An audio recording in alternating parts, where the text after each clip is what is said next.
And now, preview time. So let's take a look at what's coming your way.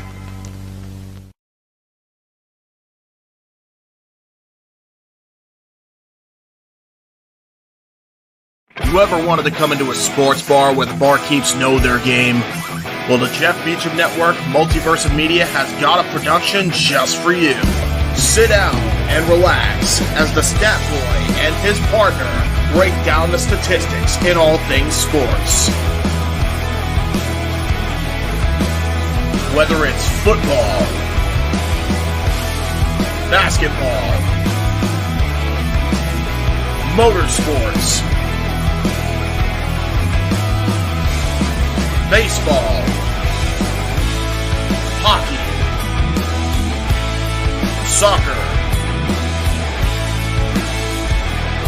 professional wrestling, mixed martial arts, boxing, and much, much more. All are welcome. Your barkeeps here keep you up to date and in the know of everything going on in sports, while also having a pleasant conversation about it all. Your host and owner of the bar, Stat Boy Mike.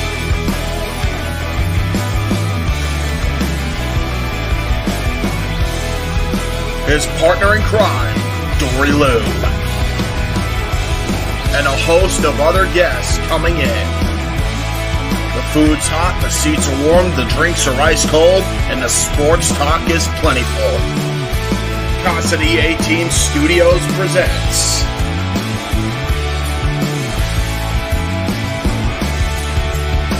Stat Boy Sports Bar. Take a bar stool and enjoy the show.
Oh,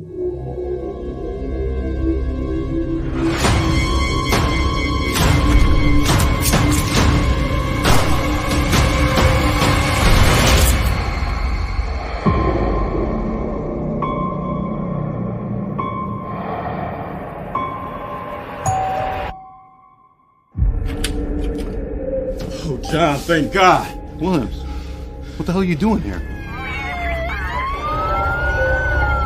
Myers. Is he dead?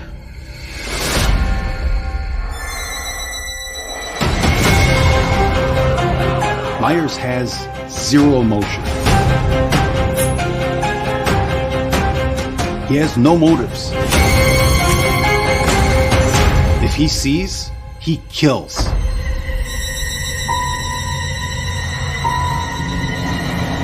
Tell the town to lock their doors. No one in, no one out.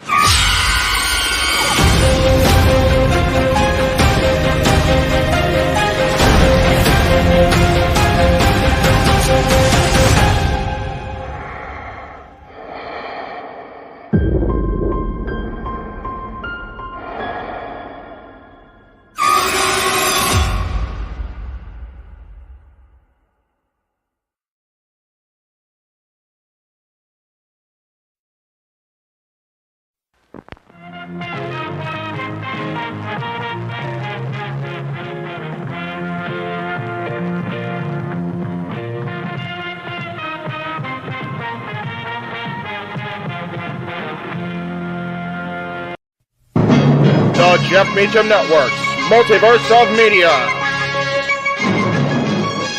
For over 15 years, the recognized symbol of excellence and the standard bearer in coverage of sports and entertainment.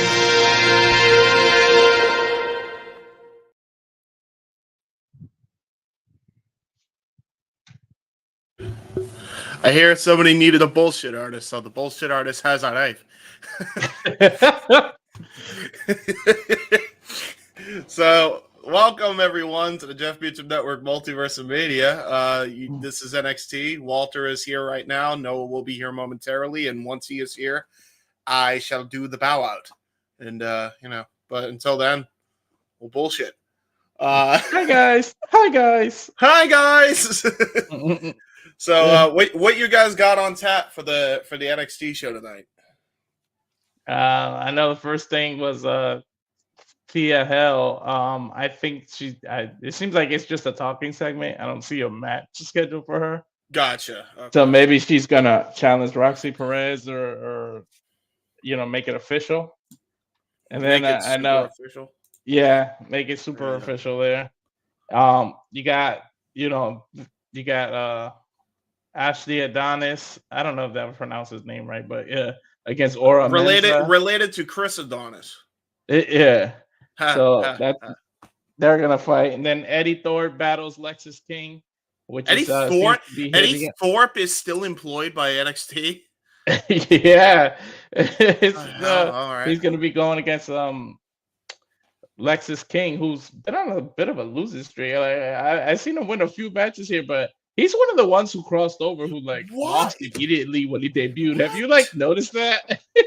Has he really? Yeah, when he first came out, he lost his first match. Dude, how is this the second company where he goes and loses and kind of fits who he is as bro, and then gets taken to his place? But I get it. He wins when he needs to, though. So it's like I get it. Does he win? Does he win at all?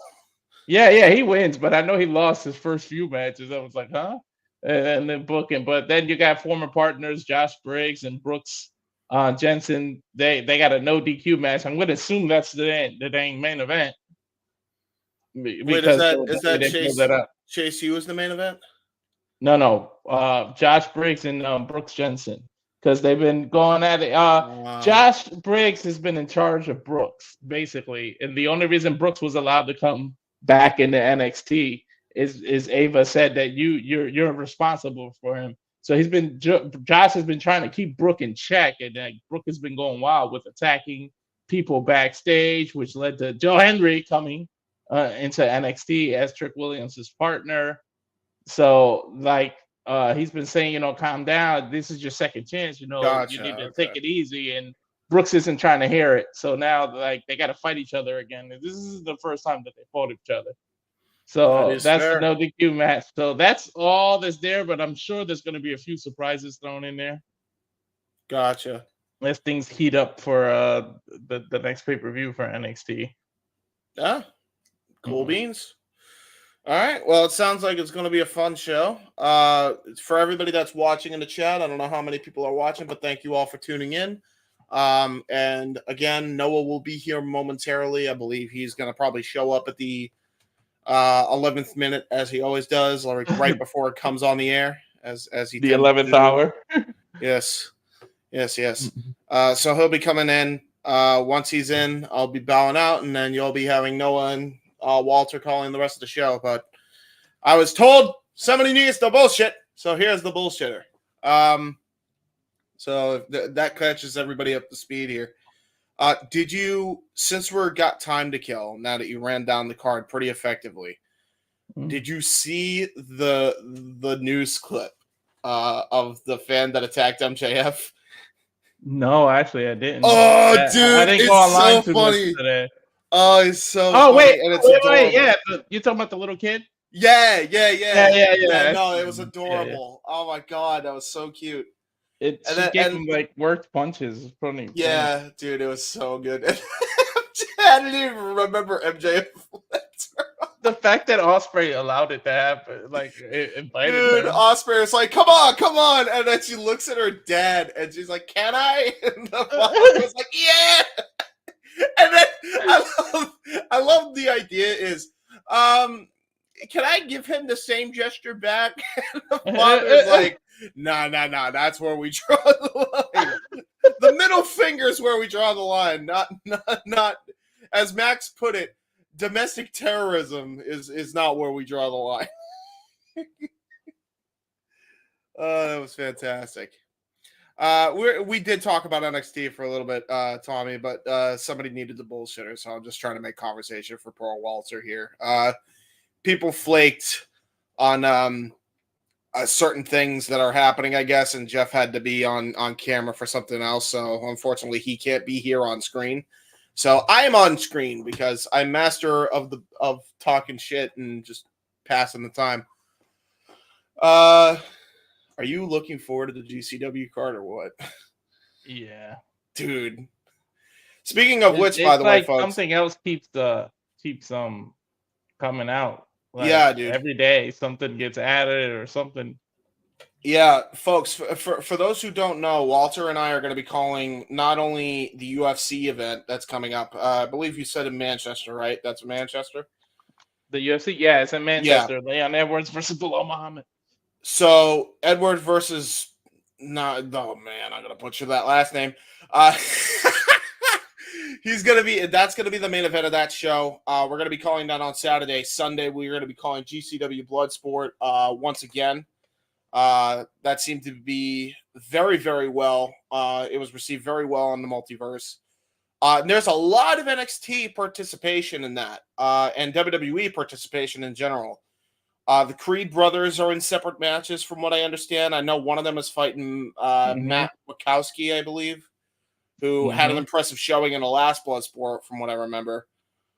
So yeah, this card's looking stacked, man. Like, and Shayna Baszler is fighting the girl, the master of the pink kick. Like, let's go, dude! I'm so freaking pumped up for that.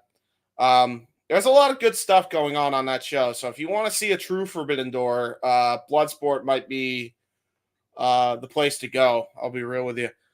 Yeah, and I'm looking forward to see what, since we're on the NXT stream, what they build for the Great American Bash. Because they have a 2-week special, which will be on Sci-Fi. You'll see it won't be me and it won't be Simply Reliable. It won't be me and Noah. It'll be JJ and Noah, because it's a special.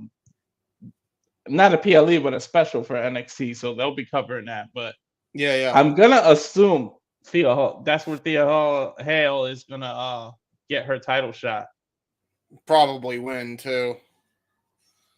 I don't know if she's gonna be Roxy, but if she does, I feel like it might be time. And the reason I say that is because I think you could put just put Roxy on the main roster already. She's more than ready. But do you just jump? Do you just jump without a roster? But I mean, without a draft. But then I just want Thea Hell to win because you know it has to do with Thea Hell wins, right? Yeah, that's what I'm saying. He has to get a chase T-shirt. Yeah, and then he's already pretty much like $90 away from having to join JCU. So we're not supposed to say how close he is. Oh, we're not supposed to say. I didn't know that. Shit. Sorry. Well, Noah's not going to hear it, so everybody keep quiet in the chat. Don't say a word. Luckily, he's not here. He's not here. Nothing was said, folks. Nothing was said. Yeah, everybody, thank you again for the chat. We see you in the crowd participation. Remember, if you want to dictate the conversation, super chats, as simple as that. Like we usually advertise all the time here on the Multiverse Media. But yeah, I don't know. Like Roxy, I feel like is so ready for the main. I know your argument. You rush her up. They've done it before. You could sign her to a brand. It's no big deal. Like, dude, in the 2002 draft, they did that all the time. Anytime there was a free agent, they just signed them to a brand. That was a whole storyline for Scott Steiner when he came into WWE.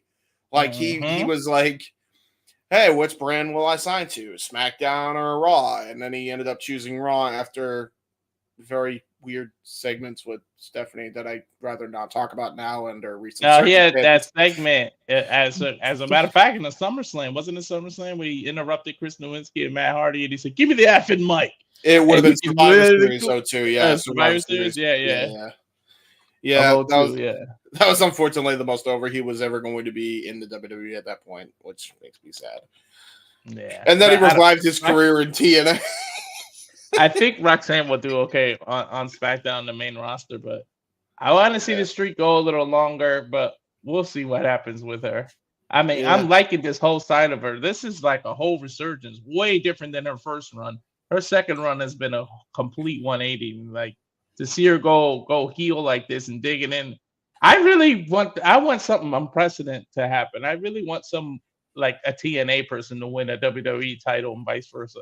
Just to see, make it someone panic, especially there's rumors of these mid-card title things. That's one way you could do that. If you have a TNA person win a WWE, one of the WWE titles, then it's like WWE went into a panic and doesn't know who they can use for it. Yeah. Like they might go over there to get a title shot, lose, and then they're gonna be like, "Well, what are we gonna do? We don't have this title anymore," and that's what makes them create a new title. Yeah, that's a curse with pro wrestling, to be fair. But yeah, what was I gonna also bring up? I'll bring up a meme. Something came up in my head. So you know how we have this NXT TNA crossover going on, right? I say you get your creative brains together, and you get the WWE roster involved in this TNA invasion, and you create the next gen Mafia. And it's Jason Jordan, Cody Hall, Braun Breaker. And who else? Who's one of Booker T's prodigy? Maybe, from like reality of wrestling. Yeah. Maybe Trick Williams could be the Booker T. Trick Williams. Whoop that Trick, and who we already got the Scott Steiner. We need the Kevin Nash. Oh wait, no. Well, Cody Hall kind of has that Kevin Nash quota. Well, who's the 7-footer? I don't know. We got Jason Jordan, who's Kurt Angle's son. Totally not kid. Totally not in kayfabe. Absolutely real. Let's see. There's one more. Who am I forgetting? Because in the main event. Oh yeah, Sting. Oh yeah, Stephen Borden. Stephen Borden, his son, the one who dressed up as I don't know if it was it Surfer Sting. Yeah, he dressed up like Surfer Sting. Yeah. Yeah, there you go. Yeah, next gen Mafia, folks. There you go. I don't know. I gotta see if this continues and we get to Survivor Series. I gotta see a TNA versus WWE brand supremacy match, like 5-on-5 traditional elimination between TNA and WWE. Like, I don't know. people I don't get- know if they'll do it at Survivor Series, but I could see them doing a Worlds Collide event that leads into War Games. Mhm. To be I fair, would love it as Survivor Series. And then you book a couple of people that used to be in TNA, and then you're like, you can doubt whether they're going to be, what team they're going to actually be on. Like, if AJ Styles is in that match, you're like, does he rep TNA or WWE? Honestly, I would book the whole weekend, War Games weekend. Like, that's what I would do. Like, I would have Worlds Collide and you're main eventing with War Games, right? Mm-hmm. And you could do it in War Games, and then you can have Survivor Series, which also has the main event of War Games. That's what I'd do. I mean, that's my thing. Sorry, I'm giving out pitches for free. What am I doing? I'm giving out ideas, not getting paid for them. Listen to me. You do have to fill up that whole weekend, though. Yeah, that's what I'm saying. Just make it just brand it as War Games weekend branding, pal, and then have Worlds Collide on Saturday, Survivor Series on Sunday. Boom. That's my suggestion. Take it or leave it, folks. Dana White said something about pay-per-views going back to Sundays, and I'm not really here for it. Yeah, like it wasn't good then. I like Saturdays. Although to be fair, if Dana White was to go to Sundays, and we were to call a UFC event between you and me, like that would be easier because then it's not going to bleed into open mic night. Yeah. So that would at least give us that. But yeah, then if you're got a 9 to 5 job, then it's like, oh god. But then I gotta call this event and I gotta wake up at ass early in the morning. And then the review gets screwed up. Like it's a lot. Yeah. The Saturdays is a beautiful thing right now, especially when they go across seas and they do the early ones. Oh yeah. Yeah. Oh, by the way, what time so is that show early because of the UK time difference? No, as far as I see, it's scheduled regular. I can make sure. Time? Yeah. Let me just double check. What is it, a pre-tape and then they're going to air it over the States, or are they? No, it says Saturday, 10 p.m. So, yep, we're going to go. Dude, they're going to air it. They're going to have this thing go on in the UK at fucking 2 a.m. in the morning. Yeah. What the fuck? Yeah, you wouldn't believe it, what they do out there. I don't know. Nah, that's crazy, dude. That's wild. I mean, hey, shout out to my bruvs over in the UK, right? Gonna stay up for an MMA show. They're used to it because they suffer for our regular pay-per-views. Yeah, but what the? I don't know, man. That's a bit rough. Yeah. Then again, it depends on where they're doing it. You said Manchester, right? Mm-hmm. Yeah, never mind. It's gonna be 3 a.m. in the UK, man. 3 a.m. Yeah, that's UK's equivalent to the city that never sleeps. So and 5:30 a.m. 5:30 a.m. UK, the main event will probably happen. Yeah, probably. But yeah, thumbs up this video, folks. As Matt Helm said, yes, agreed. Thumbs up. Imagine the toll that takes on the fighter themselves having to stay up that late to go fight. Oh yeah, dude. Leon's used to it. He's from UK. That Bilal Muhammad is not. Yeah, right. No, exactly. No, it's just wild, man. It's just a wild time in combat sports, industry wide. I think at this point, I can't wait. I can't wait for the UFC event. I can't wait for the Bloodsport event. Wait till we start getting UFC WWE crossovers. That's gonna eventually happen. I mean, if anything, it's probably going to happen at GCW. They're going to beat us to the punch. They're going to put Jorge Masvidal against fucking I don't know who's it's got to be somebody who's not active, and they got to start training now to get the WWE style wrestling down. Well, not necessarily if it's a Bloodsport deal. If you could have Jorge Masvidal do Bloodsport, I think. But I mean, Ronda did pretty quickly. She caught it and Kurt Angle and those people. So and then she lost it. And then she lost it. Yeah. let's not even kid. She lost the passion more. Yeah, she did. But no. The Jorge Masvidal, I feel like who would be the best opponent? If you had to book a UFC WWE, I feel like Jorge Masvidal, who would be the perfect opponent for him in the WWE side of things. It could be anybody on the roster, even NXT. Jorge Masvidal. Yeah. He's a good talker. I'm trying to think of who. That's what I'm saying. Like the promo battles, like that's your main event if you have Jorge Masvidal in there. I think. Yeah, I don't know. Like I'm thinking, I don't know. Like if it was AEW, I'll say like MJF because it's just the talking battles. But yeah. If it was AEW, I'd say the same thing. Yeah. I mean, you could fucking throw it at AEW. They fucking include AEW talent on these shows too. It could be AJ Styles. It could be. You know what would be interesting? Who is? I don't know. Like I feel him versus Ludwig Kaiser would be a decent one, but then again, he's not really a mic talker. That would just kind of be a decent match in that style. Or him if but Gunther, like that weight difference is crazy. He's a fucking ripped brick shithouse, Gunther. I don't know if that would work. Folks, in the comments, give us a good opponent for a fantasy booking match of Jorge Masvidal. There you go. I don't know. I guess AEW. I feel like GFP was a little younger. He'd be a great WWE, or even John Jones. Yeah. I always thought that who I always thought was underrated on the mic was fucking Michael Bisping. I thought I thought he was so underrated on the microphone when it came to selling fights, especially like in his later run where he had one eye and he was like, I still want to be champion one more time. Like, and he was selling that hard way. Like that was crazy. Yeah. That eye though, man. Yeah. That was before Vitor Belfort completely crushed his eye. That was crazy. And, Dan Henderson. Dan Henderson's pretty good, yeah. Knocked his eye. No, he knocked his eye loopy after it was. Yeah, that was the last Henderson fight, right? He knocked his eye loopy and his vision like went down like what 60%. He literally doesn't have an eye. It's literally a false eye. That's fucking crazy, dude. That's wild.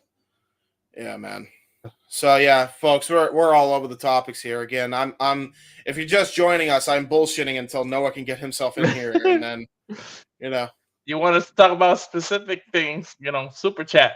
Exactly. If you want us to talk about specific things before the NXT show, super chats. Simple as that. There you go. So yeah, we're just kind of waiting on Noah. So yeah.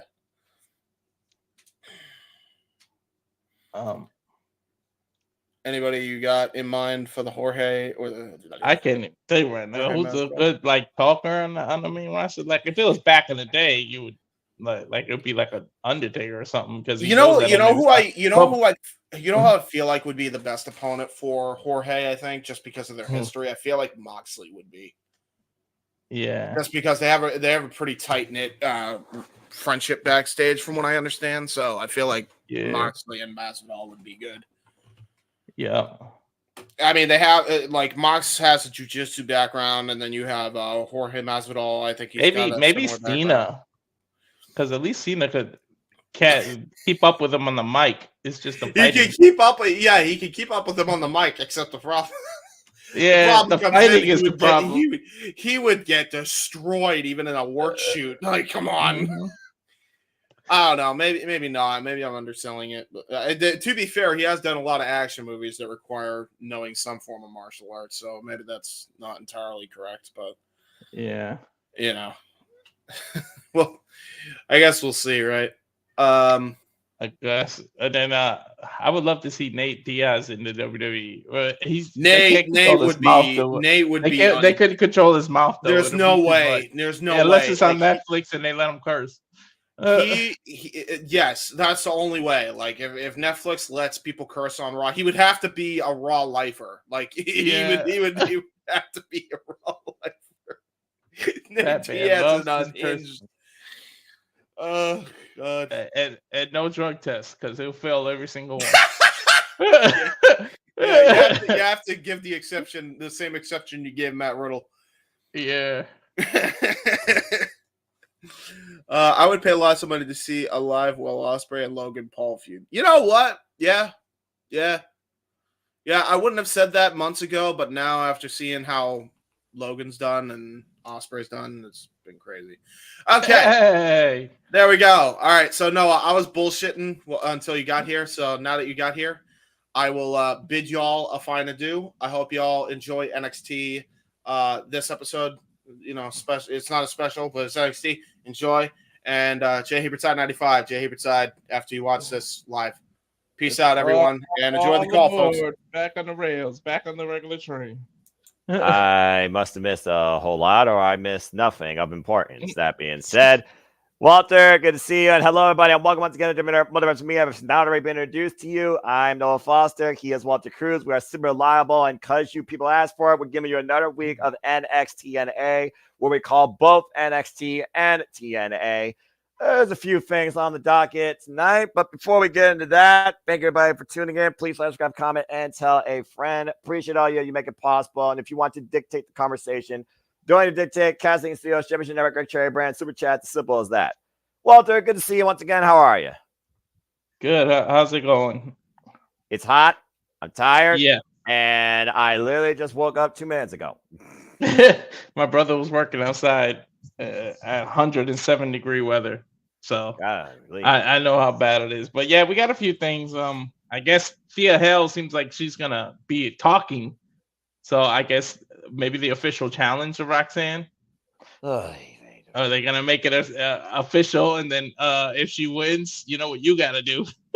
Okay, first off, don't put that foot out there in the ether. Secondly, it would not surprise me one bit if they make that official, considering it'll be JJ and I on the call the next 2 weeks as we cover the next NXT TV special, Great American Bash. And keep this in mind, folks. Next week, WWE content as far as USA based will be on Sci-Fi. So adjust your DVRs and adjust your channel guides accordingly.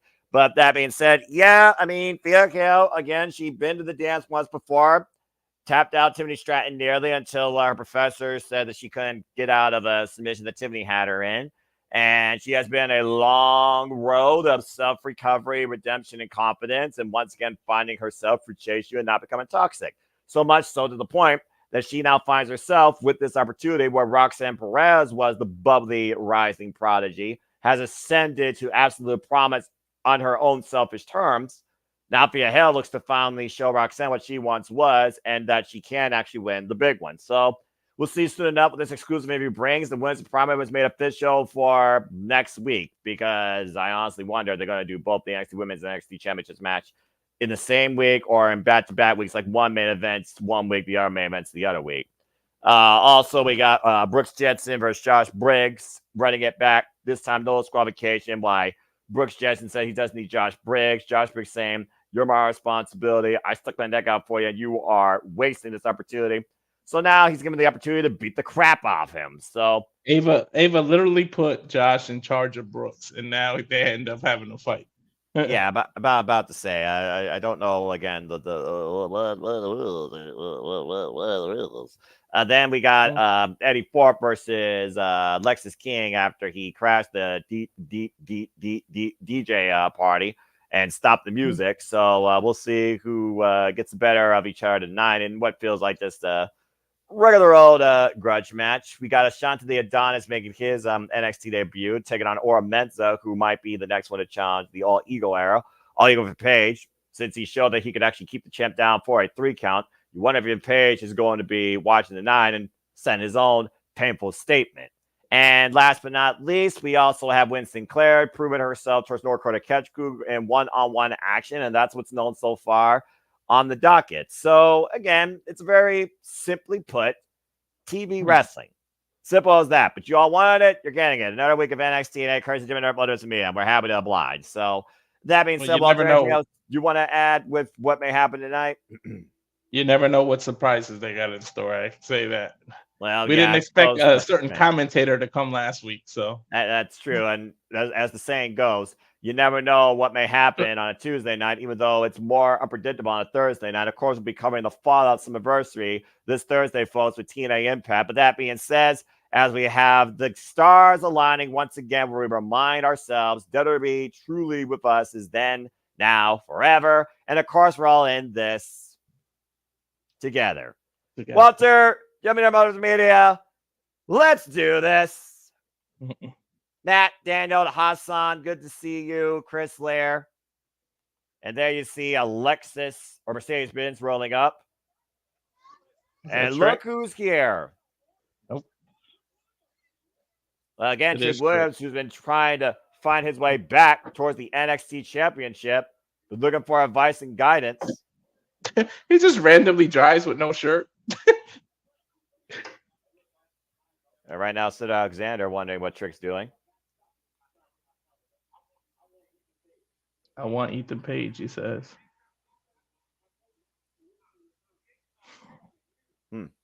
I wonder if Trick is gonna end up forming some kind of group.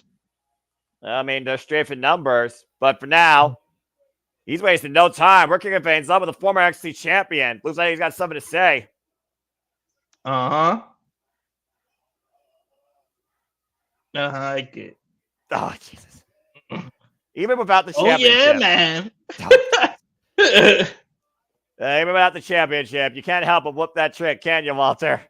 No, man. That is so. It's just so over right now. I think whoop that Trick and I Believe in Joe Henry, the two over theme songs right now.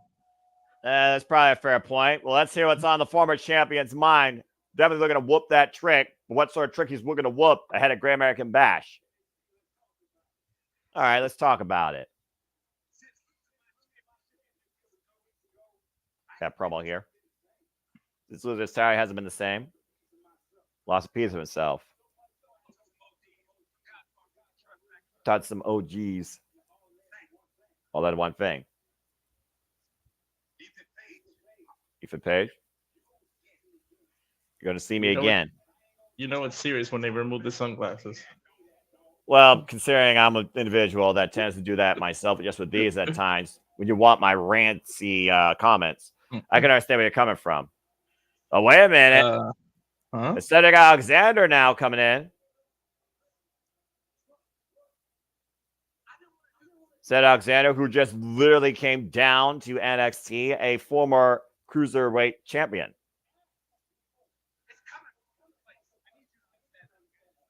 It's coming from a good place. I didn't want to do this in front of the world. He ain't stopping. Well, he certainly is committed. Ain't no stopping me. Sorry, I figured Sean Benjamin.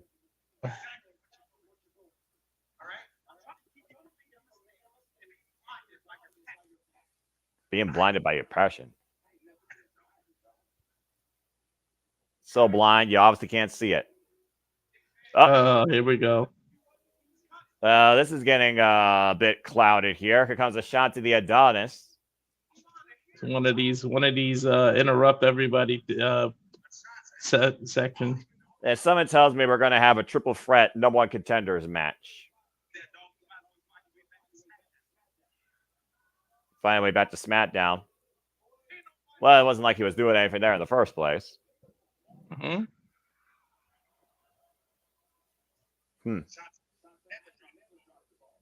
They never dropped the ball. Dang. That was a dig. Oh, hero. He went there, Noah. Again, letting emotions dictate your actions. He did go there. And again, no lies detected.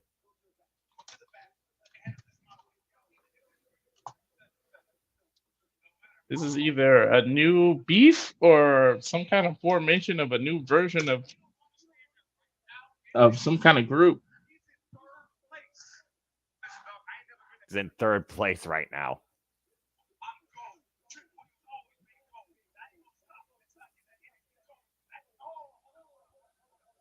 Okay. Okay.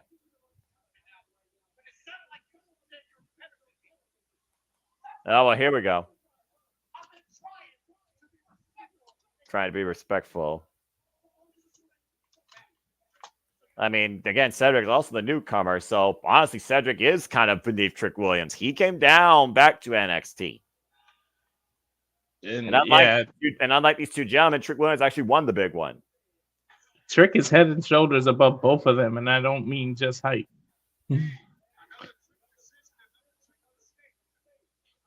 Well, there we go. And he just popped a shot to the Adonis in the jaw. Cedric just did the freaking kill. Here it goes. Freaking motion. Like, well, there goes Ashante. And don't Ashante have a match coming up today? I believe so. But there may be another match coming up here sooner rather than later. Trick Williams, though, is in no mood to talk. He is in the mood to fight tonight, and he will stop at nothing to get back what's his, the NXT Championship. And speaking of which, there is our current NXT champion. I'll go up in Page.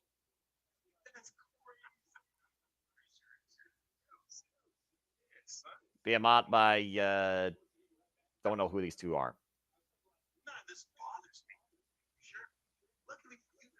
About to say, he says none of this bothers him. It's wild to me. I'm not sure who these two are either. Yeah, I'm not sure either here. I do know who's below me, and that's Avatar Man. Everyone, please welcome Jeff Meacham to the stream. Good to see Jeff as always, or hear him. Sorry, I am late visually. Sorry, I was not able to be in the producers thing quicker. We went to No DQ After Dark after the review questions got answered, so we got a little sideways. But I'm here. Does. Well, it's good to see you. And as we got our opening seminar, I thought this would be the main event. I was going to say we were going to get to our first bit of ring action, but screw that. Finally, entranceway, why not? Brooks Jensen and Josh Britton's qualification has not officially begun, but Brooks Jensen's already on the attack. Well, there you go. Darren The G, bell is. Stay T, good to see you. Well, we need the bell. Well, there it is. They're going to open with the most hyped match of the week? I thought this would be the main event. Well, I mean, again, we know that Josh Briggs has something going for him after this, but Josh Briggs is also here to actually teach Brooks Jensen a lesson. Again, he stuck his neck out for him, and all Brooks Jensen has done is wasted this opportunity and risks once again being suspended or fired. Sometimes the best lesson you can teach is a physical one. Well, I mean, I always say in wrestling, settle your squabbles in the ring. And speaking of selling stuff in the ring, we'll be selling stuff in the ring during NXT Great American Bash these next 2 weeks. Again, plus it'll be on Sci-Fi. It'll be me and JJ on the call next Tuesday. And the following Tuesday, August 6th, NXT brings us the Great American Bash as Josh Briggs brings his own Great American Bash night against Brooks Jensen. And he can do anything he wants. To your point, Walter, it's no disqualification. And again, all good. And please say yeah to No DQ, folks. Support Aaron Rip. And of course, stay tuned to No DQ for your continued coverage and reviews of Raw, SmackDown. Whoa! Drop toehold, as well as reviews. And of course, NXT predictions. And stay tuned for simply predicting SummerSlam as well. Next week, we'll hype up more stuff here during commercial breaks because, again, fuck television. In the meantime, right now, we just literally saw a drop toehold. Josh Briggs went face first, almost in the ring bell, driving Brooks Jensen to the ring post. Again, these two are former NXT UK and NXT Tag Team Champions. Oh no! You can tell by the way they're. God! You can tell by the way they're dressed. They didn't come to wrestle. They came to fight. And clearly, as Brooks Jensen got chokeslammed for the announce table. Can Brooks Jensen fight back in this? Fuck television, wrestling quality picture in picture. Well then, that just happened. Right?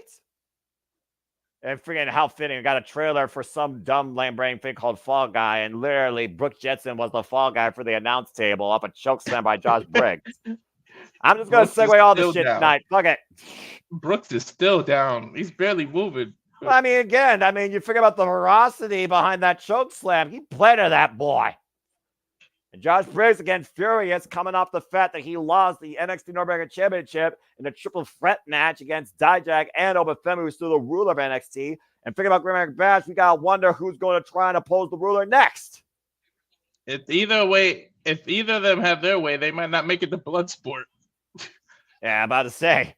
Oh, God, dropped across the apron. Of course, you all can stay tuned for James Hebert and Walter Cruz here, your Bloodsport commentary team covering Bloodsport, of course. That'll be towards the tail end of the week. And of course, we know the Creeds will be involved. Charlie Dempsey will be involved, amongst other talents, amongst other promotions. Mia Yamashita will be going one-on-one against Shayna Baszler. Akira will be going one-on-one against I lost the name. Whoa. Hoisting the trash can inside the ring, and so much more. Check out Josh Burnett's Bloodsport today. You can check it out via Triller TV. And Josh Briggs now bringing a trash can in the ring, and all the plunder is coming into play as both these men are inside the ring for the time being. And again, folks, during intermission, we will give you some hype up towards what's ahead in this week, as Multiverse Mia is going to keep you busy all the way through Saturday. It is no joke. Face first goes Brooks Jensen to still ring steps. I mean, these two are close as brothers, Walter. I mean, literally, them and Fallon Henry, they were a trio. They hung out all the time at the bar out in Michigan. They literally grew up together in NXT. They traveled the roads. They paved each other's journey, and they're each trying to find their own way. And it feels like out of these two, Josh Briggs has had more available to him than Brooks Jensen. I think Brooks is jealous of that. Yeah, they may be jealous of that, but oh boy. Brooks kept saying he wanted to make an impact, but instead he has to find his own closest allegiant person here, and it didn't make sense. A step-up hesitation drop kick, literally off the steel ring step. Trash can kicked into the face of Josh Briggs. It's a cover. Lyra Pretz gets a 2 count. And clearly we talk about lost souls. Let's not forget also who's been taking a keen view of this, particularly Josh Briggs and Brooks Jensen's actions. The chairman, Sean Spears. You wonder if Sean Spears may be influencing any of this, if not prior. Yeah, you don't know. He could be influenced man! Behind the scenes as a recruitment. How he's been acting lately. But, I mean, Ava must be keeping a close eye on this as well. It's like, I brought you back, and this is how you thank me. And now, I mean, again, the responsibility went out the damn window. Only violence and physicality now is in play. Mean suplex on the floor by Josh Briggs after dodging certain disaster with that attempted trash can drop across the back of the head and neck, hung up across the second rope. You see Josh Briggs right now a little bit unsteady. Now bringing Brooks Jensen back into his feet and bringing him back inside the ring. And we talked about before which man right now needs the win here more. As we are back here in NXT, of course, Josh Briggs' future involves going to Pro Wrestling Noah and competing in the M1 victory. And you see the eyes, look at the eyes of Josh Briggs and Brooks Jensen right now. These are not two brothers in friendly competition. They got to go another hour and a half commentating without a table here, Noah. I'm sure somebody will fix it or get another one from IKEA.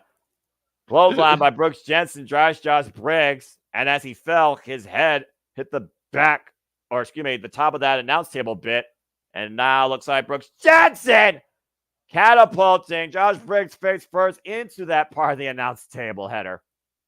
Yeah, Josh literally took the piece of the table that they all take off before they slam each other and put it in the corner, and Brooks is the one that took advantage of it. Well, we all know that's a hard plywood piece. Mm-hmm. Yeah, but Brooks better stop focusing on Booker T and focus on his opponent. And again, just wailing away Josh Briggs with the kendo stick. What is he pointing at every time he hits him? Like saying 3 times. And again, there's nothing the official can do here, as again, this is a no disqualification. And you see look at the Welch's. Yeah. Oof. Yeah, again, looking at somebody that's formerly a partner or friend. Yeah, you talked about, again, look at the scars of battle here across Josh Briggs' back. That kendo stick leaving its mark, and now Brooks Jensen. I was going for a power driver on steps. Yeah, it looks like it. Can he hoist up Josh Briggs, though? Josh Briggs with more leverage, fighting back, slipping out. Oh! He literally kicked the stairs into Brooks' knee. Smart use of the stairs. Followed up with a clubbing lariat and a backdrop suplex on the steel ring. Who got the worst of that, Noah? Again, right now, the USA is muted the audience, as they do. I'm sure they're saying, holy shit. And I would think, honestly, though, probably Josh Briggs because his back's more exposed and damaged. But take a look at this. I think Brooks may have caught the corner, though, or the side, which may have been even worse now that I look back at the replay. Both men stunned after that impact. Yeah, like sometimes you do offensive moves, you got to think you hurt yourself when you applying it. Well, again, Walter, you know as well as I do in wrestling, if you're going to make a statement, you got to put your body in harm's way sometimes. You got to be willing to risk it all to win in the end. And, of course, to the kind of night, Eddie Thorpe goes one-on-one with Lexis King after Lexis King stopped the music for the DJ. Or Mensah goes one-on-one with Ashante the Adonis. Ashante looking to show that he is not third place here in NXT, and he's above what Hit Row was. Fleming shots by Brooks Jensen, followed up big boot by Josh Briggs. Both these men right now just teeing off against each other. Meeting in the middle with both men down to a big boot in the face. Both people with the same train of thought trying to put their boots up and hit each other simultaneously. Oh, now they both had candlesticks in mind. And both men swung for the fences and connected. I can't believe it came to this with these two. Of all the people I've seen in this generation of NXT, I did not think it was going to come out of this between Brooks Jensen and Josh Briggs. Especially their last one-on-one encounter was more respectful. They respected each other going their separate ways. I think Brooks is trying to beat respect into Brooks. And he hit him with a right. Big old Northpaw, not Brooks Jensen out, coming in with a steel chair. Brooks seems like he's begging off now, Noah. He's trying to wait a minute. And Josh Briggs, look at the hold on. And Sean Spears on the apron. You said his name earlier, Noah. He's telling Josh Briggs to do it. We talked about before what Sean Spears' influence has been in this. Ah, God! Share exposed back. Already damaged by the kendo stick. And the weapon of the chairman right now being utilized by Brooks Jensen, wearing away at his former tag team partner and brother, Josh Briggs. Briggs rolled over, and now he's attacking his abdomen with the chair. Again, relentless assault here. Brooke looked like he might have had a moment of clarity and some sympathy, but then he still kicked him. Yeah, I don't think there's no clarity here, just a fatality in mind. Looking down at Sean Spears. What is this new DDT on the chair. Shoots a half. Brooks Jensen has won this no disqualification match. There's something developing between Spears and Brooks. And clearly, Sean Spears has inspired Brooks Jensen to channel this unforgiving nature as of late. Brooks may be some kind of pupil for Sean Spears here coming up. We'll see in the next few weeks. Well, again, Sean Spears said he came back to guide lost souls to find themselves. How pain says so much. A nasty assault by Brooks Jensen here.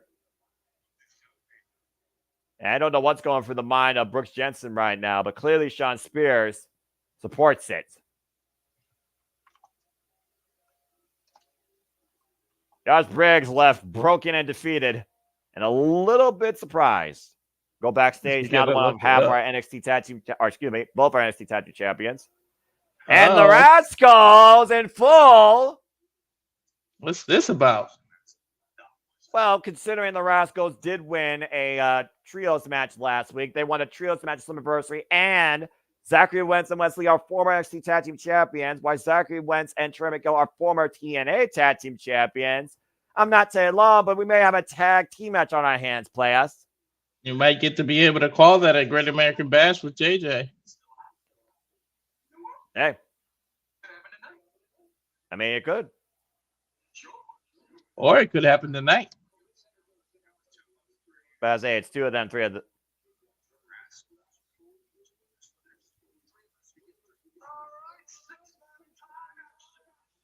Okay, so 6-man tag team action tonight. Mystery partner for Axiom.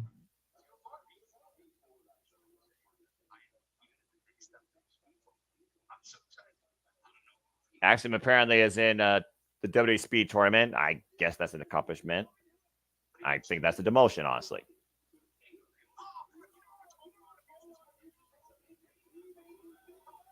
Well, I guess Axiom has eyes on gold, a bit more expensive than nickel. So, we'll see if he actually makes his way to face Andrade. But coming out now upon his throne, we go back inside the NXT arena for Alexis Kingo one-on-one with Eddie Fort. Yeah, here we go. Alexis King, again, a king in his own mind, the former flying Brian Pillman Jr. And of course, we saw the bad blood between him and Eddie Thorpe over the last few weeks, including, in his mind, costing him the Heritage Cup against Tony Angelo. Eddie Thorpe goes one-on-one with Alexis King next on NXT.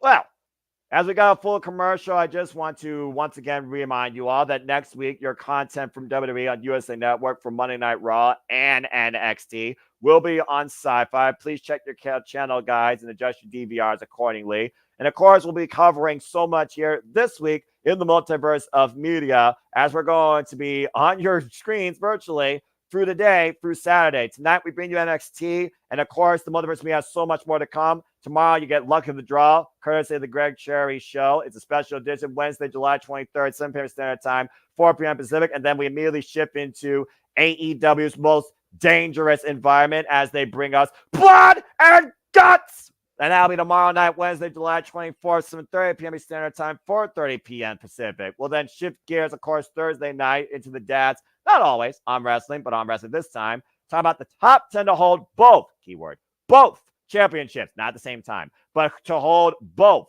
at some point. That'll be Thursday, July 25th, 5 p.m. Standard Time and 2 p.m. Pacific. And then we'll shift gears, of course, we continue to cover NXT NA. We will shift over to TNA Impact and the fallout from Slammiversary. Please check out our watch along, by the way, in the archives, folks. TNA Impact will be covered once again this week, Thursday, July 25th, 8 p.m. Eastern Standard Time, 5 p.m. Pacific. We'll be going off the Insider commercial-free stream with the 30-minute hype-up. As we shift gears after that to cover all the wrestling, we will do some predicting for this week's pay-per-view special, courtesy of Ring of Honor, Death Before Dishonor. Stay tuned for that, moderated by me, and who knows who may join me with Cinema Predicting, Ring of Honor, Death Before Dishonor, Thursday, July 25th, 10:30 p.m. Eastern Standard Time, and 7:30 p.m. Pacific. As we move into Friday with our coverage of Ring of Honor, Death Before Dishonor, that will start, of course, Friday, July 26th, 6 p.m. Eastern Standard Time with the 0 hour, and 3 p.m. Pacific. As we move into Saturday, Walter Cruz, this is your baby. Your, of course, be covering UFC 304, headlined by the world welterweight champion Edwards taking on Muhammad for the second time, as well as the interim heavyweight championship on the line between Aspinall and Blades 2. That's Saturday, July 27th, 9:30 p.m. Eastern Standard Time, and, of course, 6:30 p.m. Pacific. I didn't have the graphic ready yet because I forgot it wasn't loaded in this room, but at 10 p.m. Eastern, 7 p.m. Pacific on Saturday, you know, and JJ will be covering Battle of the Belts that won't change hands at 10 p.m. Eastern. And of course, that's from AEW. Continue. Yes. You're fine. And of course, following that, we will, of course, shift to the weekly Saturday Night Shenanigans hosted by regular wrestler JJ Williams that are Open Mic Night. That is, of course, Saturday at 11 p.m. Standard Time and 8 p.m. Pacific. And of course, I may be done, but Walter is not. Sunday, he goes from UFC to Bloodsport with James Hebert. They'll be covering Johnson Nets Bloodsport 11. That's Sunday, July 28th, 6 p.m. Standard Time, 3 p.m. Pacific. And that is the entire week ahead for the Championship Network Multiverse of Media. Woo! Well, Walter, you got your work cut out for you, man. Yeah, as do you guys. And the story of our lives here. Again, we cover everything. We truly do cover everything. Next commercial break, we'll probably run our watch-along trail. But again, folks, what are you excited for as the multiverse continues to expand with all the fantasy coverage, all the wrestling, and all the professional sports and combat sports? Damn it. And again, it's only going to grow from here. You think this is crazy? Wait till 2025, where we're going to start with a week of Japanese pro wrestling represented by 4 different companies. That's right. The real positive product 2025, the expansion of the multiverse. Yeah, right. Exactly. Internationally. Speaking of expansion, locker room shot. We're back at NXT now. Yeah, and look what's on the monitors. Of course, we talk about expansions. How about the expansions to the women's locker room as of late in WWE? Of course, Stephanie Valkyrie made her ring debut against Isla Dawn during a super show down in Mexico. As we go backstage to, of course, the unique 3 here. They haven't given themselves a name yet. Carmen Petrovic, Sol Ruka, and of course Lola Vice. And here comes the TikTok rejects.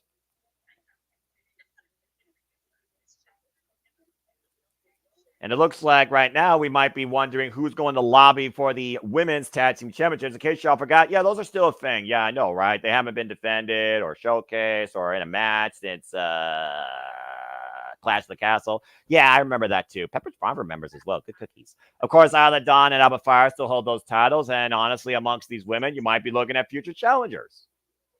Of course, we know that Carmen Petrovic and Soroka decided to stand alongside Lola Vice against the opposition of Jasmine Nix, Jessie Jane, and of course Fallon Henry. A bit of women's warfare developing as of late in the NXT locker room. As we go back inside the NXT arena for singles action, here comes Eddie Thorpe, the former Carl Fredericks. I forgot my shtick for a second. You said Lola, and I forgot Mamacita. Okay. I say you were just waiting for that, weren't you? Anyway, Eddie Thorpe, of course, who as of late 2024's version of Tatanka. I mean, I don't know if I would go that far. I mean, but there's definitely that pride with this guy, you could say the least. Of course, Eddie Thorpe, we know recently had his fallout with one Dijak, and of course, he got the better of Dijak in NXT Underground, I believe. And of course, Lexis King and Eddie Thorpe, no strangers to each other. Not the first time they've encountered each other, of course. This really developed, though, after we had some unique DJ assistance by Eddie Thorpe during the Heritage Cup match with Tony D'Angelo and Lexis King. Tony D'Angelo still the holder of the Heritage Cup, by the way. Some DJ disturbance. Yeah, right. Oh, bringing them with a short-range clothesline. And of course, both of these men probably lobbying for cover, kick out one. Probably lobbying for another chance to get the Heritage Cup or for a future NXT championship. Of course, again, we talk about who could oppose the ruler and who might be waiting for all egos. Again, I imagine all the titles will be on the line during NXT Great American Bash, which again we'll cover here over the next 2 weeks. Good to see Big G here. And again, Big G, I'm with you there. NXT&A, the Rascals reunion, MSK, Rascals in full. Again, tremendous showcasing against No Quarter Catch Crew in victory at Multiverse. And again, folks, you can watch that in the archives here at Multiverse Media, where it was me and, oh my goodness, and Walter Cruz on the call. Speaking of tremendous, that clothesline out of the corner, but that kick Lexis King to the back, and Eddie Thorpe got right up. Well, I mean, again, that probably was just one of those instinct reactions. But then again, when you're a former student of the LA Dojo trained by Katsura Shibata, you know how to endure a bit of pain. You know, as we get a chop fest in the corner. You know, they said don't headbutt a Samoan. Don't get in the chop fest with a Native American. Kick out too. And just one of those things right now where you wonder both these men are just lobbying for some sort of position here in the NXT environment. Yeah, Lexis King doesn't have the greatest win-loss record in NXT either. But it doesn't matter to him so much about that. What matters to him is opportunity. Here he has once again created an opportunity for himself. Let's think about this. When Lexis King first came into NXT, who did he go after? Camelo Hayes. And while he lost against Camelo Hayes, his first match in NXT was on one of NXT's grandest stages. Oh, my.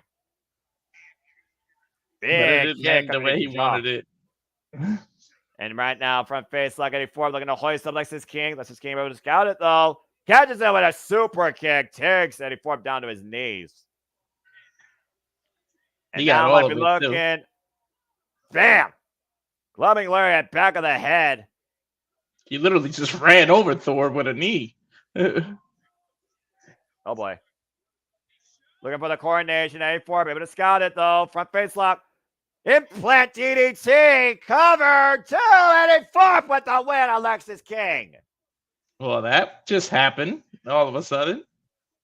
Yeah, I don't think Alexis King learned anything, by the way, either. Me neither.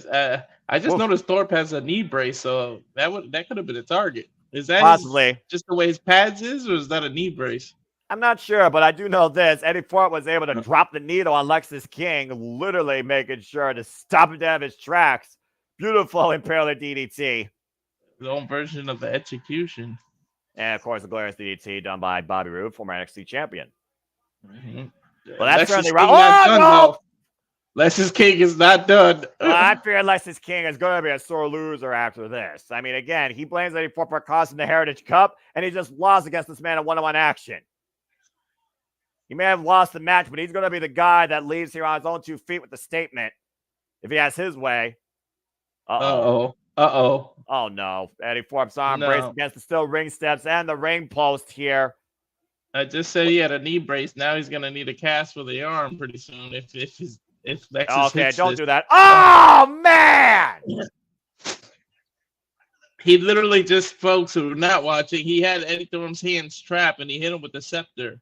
Right on the stairs. Might have, yeah, he not only hit him with that scepter, he shattered that scepter on Eddie Thorpe's hand. Eddie Thorpe's hand may be broken, Going to be hard to spin needles in discs now. Watch this again.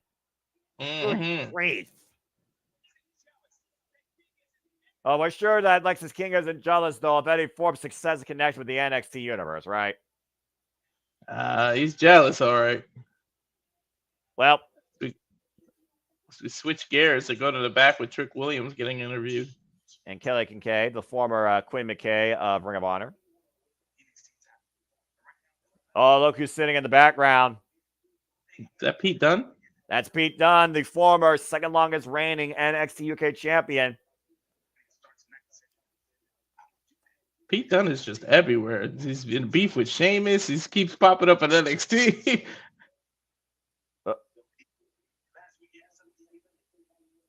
Oh, boy. Pete Dunne slowly saying, just figure it out. Yeah, what is this about? I'm trying to figure it out, Noah. I'm not sure if Pete Dunne supports Trick Williams in this pursuit or wants to try and get in this pursuit himself. Well, anyway, as we go back inside the NXT arena for more action, looks like our Meta now will be in singles action. Not a fan of the metaphor, but I do like that entrance. No, I still hate the group. Mm-mm-mm. Or Meta, of course, who has been literally on this hit and run as of late against our now current NXT champion, Eagle Page, ever since he was the first target assaulted by our Eagle when he first arrived in NXT and wasn't even signed yet and took out Noam Dar indefinitely. Probably the greatest thing to happen. Or Mensah goes one-on-one with Ashante the Adonis next year on NXT. I'm not a fan of the group, but I can take Lash. Take Lash out the group and make a star out of her. You know, as much as I hate to say it, you are kind of right. She does have the most potential. And for our Iron Survivor Challenge last year, showed us anything. I imagine that's going to happen again this year when NXT makes NXT deadline official. Of course, we know what's official for NXT with Halloween Havoc and No Mercy. But speaking of what's official, Big G's got a question here. If we see MSK winning tag titles in their future once again, let's answer on the other side of this commercial break where we're going to show you now what the Multiverse media is about to cover for the rest of 2024 into 2025. Don't have an updated watch along from him yet. That's you have to go ahead and show what you got right now. You have to be specific on which tag titles because they're involved in two companies right now. And no, I don't have an updated watch along from him yet. Oh, okay. That's why I ran the stills during that last commercial break. All right. I was surprised by that. Okay. You know, you're good. You're fine. You didn't know. That's fine. But again, I mean, we know what's coming up, of course, in NXT. We got No Mercy and Halloween Havoc. We know that in TNA. By the way, fuck Texas for taking away from Cleveland. That was bullshit. Right. That really pissed me off. I'm not going to lie.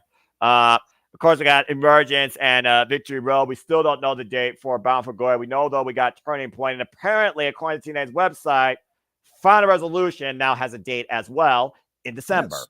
So, of course, WWE, we know right now we got Bash of the Berlin. We got SummerSlam coming up. We know that we're going to have Bad Blood. We don't know the date and the setting yet for Survivor Series, but I imagine will be the last PLW this year. And we also got Crown Jewel. Who gives a shit about that? We also, of course, got to bring up on right now. Depth for the Sun coming up. We don't know about Final Battle. AEW, of course, they literally got all the pay-per-views together. Good for them. We got AEW All In, AEW All Out. Thankfully, not back-to-back weeks. God bless it, man. Thanks for having some sanity. We got Wrestle Dream, Full Gear, and of course, World's End. And that literally covers the main five companies at this point. So, yeah, and then, we go from World's End on the 28th. We've got a couple of our usual streams to round out the year. And then, man, once January 1st hits, New Japan goes, all right, you guys want to work? Well, I mean, Pro Wrestling Noah's New Year is January 2nd. Then we got Stardom and Jericho January 3rd. Then we got New Japan Pro Wrestling presents Wrestle Kingdom January 4th. And then we have AEW, Ring of Honor, CMLL, Stardom, and New Japan Pro Wrestling all under one roof.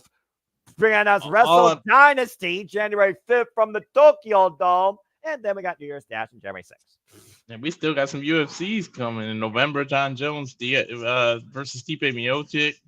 It is planned. You got September the Fiesta with all the Spanish with Sean O'Malley coming back. UFC's on fire too. But anybody else miss Armageddon in December? I miss Armageddon. Right. I don't know. It's a unique question. Of course, it's the summer of tournaments across the Japanese wrestling scene. Pro Wrestling knows M1 Victory. Stardom has the 5-star Grand Prix. New Japan Pro Wrestling has, of course, the G1 Climax. I believe Dragon Gate has their own tournament as well. And so, again, right now, you've been following the G1 Climax like I have. Konosuke Takeshita has been very phenomenal. He is currently 2 for 2, while Zack Sabre Jr. is my front man to win the whole thing. He is currently 3 for 3. So it's been a very great tournament so far. There's been betrayals and Stardom with Konami returning to Edo Tai. How dare she? So I've just been enjoying Japanese professional wrestling. Damn, I watch all the wrestling. That's right. Anyway, let's see what we got here. To JP's point and to Walter's point I was talking about earlier, again, we know that Zachary Wentz, Trimigo, our former TNA Tag Team Champion. And of course, we have new TNA Tag Team Champions. We'll cover the Fall Anniversary this Thursday in the ABC. Congrats to them taking down the system. Not to mention Joe Hendry, who pinned the TNA World Champion, but got screwed by Josh Alexander. But Nick Nemeth finally beat the system and is finally the TNA World Champion. Congratulations to him. As we're back here live on NXT for somebody trying to be more valuable than what Hit Row was, more cheaper than THQ Saints Row property, Ashanti the Adonis goes one-on-one with Ora Mensa. Love Nick, but the fact that Joe Henry pinned Moose, he should be nicknamed his first opponent. I agree, 100%. I agree.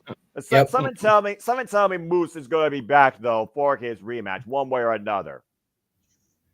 So funny, though. The consensus I've had from everybody like all week was, since Saturday, I guess I should say properly, is like, man, happy for Nick, but damn it, why couldn't it be Frankie?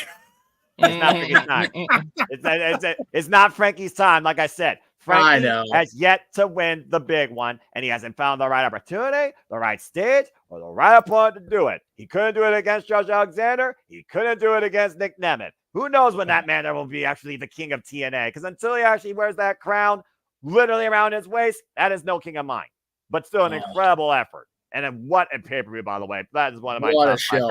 Finally got to go back and watch it with you guys' call. Oh, man. TNA delivered. Good on them, man. Yeah, and again, I still can't believe Ashley Adonis is on our screen. What the? Right?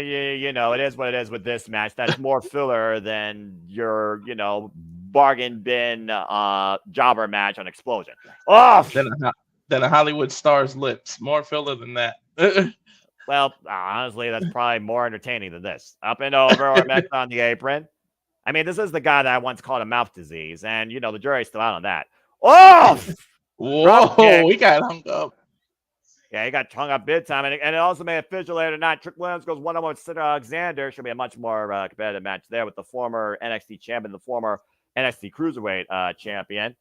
As Ashanti the Adonis right now, putting the knees to the back of Ora Mensa. We know that all Ethan Page is in the building. You got to wonder if Ethan Page is going to come out here at some point and make a statement against Ora Mensa, attack him from behind. Is Ora Mensa a threat towards him and his NXT championship, especially if he wins this match? I know. Thanks to Ethan, the Meta 4, now the Meta 3. Well, it still needs to be completely gone, but in my opinion. Yeah. I might have to thank Ethan if he ends up breaking this group up. Hey, you did say there's something behind that smile. I'm just saying. Exactly. Big G saying he's ready for Bloodsport this Sunday. The Queen of Spades, as of course we always talk about. I met her live, 2019. Wonderful individual. And of course, Bloodsport again this Sunday. And again, covered here by Ashanti the Adonis. Gets a 2 count. And we did, like I said, Safety, we don't know yet. I got to imagine they're going to announce that after SummerSlam because that's the last of the big 5 left this year. And something tells me I'm going to see a unique ending to that show live in Cleveland. Just saying. Scoop Slam by Ashanti the Adonis. And of course, you will see, I believe, James, JJ, and Walter on that call for SummerSlam. So please follow this Multiverse Media here, folks. And I will miss you all while I'm at the Cleveland Brown Stadium. I took us out of the ball. The schoolboy. 2 count by Ora Mensa. Forearm smash here. I'm shocked that you were still able to get tickets. You'd be surprised how many tickets are left. They say sold out. These shows are never sold out. You kidding me? Whoa! Rolling Kappa kick by Ora Mensa. Hey, remember the big Boston AEW? I got tickets, 2 days before? And God! And Ashanti the Adonis just ran through Ora Mensa, clubbing shot to the back of the head. What was that? He went for a Cover. neck breaker, let it go, and then just clubbed him to the back of the head. It sounds like he was going for a fake out here. Again, literally just throwing his arms for Ora Mentz's face. And Shante Adonis right here trying to give an impressive showing in his NXT return. You need to focus on your opponent and not the girls. Well, I mean, again, when you look at the type of individuals we got here, nothing's off the table. As Ashante just lost his base. Or Menza bringing it down hard from the top rope. Is hard to ignore, but unless you want issues with Trick Williams, I would ignore. Springboard single drop kick to the side of the head, and right now teeing off. And a scissors kick there. Taking a shot of the Adonis down off the second rope. Perpetual motion by Mensa. Beautiful moonsault. Nice. Goes for a kick to the back of the head, but misses. And Shante able to scout it, though. Messy stun gun across the top rope. Black spine buster, cover. Shante, 2 count. Beautiful spine buster. A la Arn Anderson there. Yeah, I'll admit, great execution on that. Still not enough, though. Armenza showing me a lot here tonight. Been a while since I've seen him in singles action, to be fair. Formerly NXT UK, part of the hottest tag team of the sun. Oh, without Noah, he has to step up his game. Well, he needs to. Mm-hmm. And again, tag team partner of Ashton Smith falling in. It just rolls in with that kick, and that might be it. Ashante down, deep hook of the leg, or Mensa with the win. Nice. Yeah, Ethan might have to do something to look out for, Noah. Well, Trick Williams said no one's going to stop him getting back his NXT championship. Clearly, nothing's going to stop Warren Mensa getting his hands on Eagle Ethan Page. A shot to the Adonis, wasted tonight. Clement shot back of the head and then fall through. That flying kick in the corner. Did they say what that kick is actually called? I figured it was full Mensa. All right. I know it was a rolling wheel kick. As he grabs the microphone now.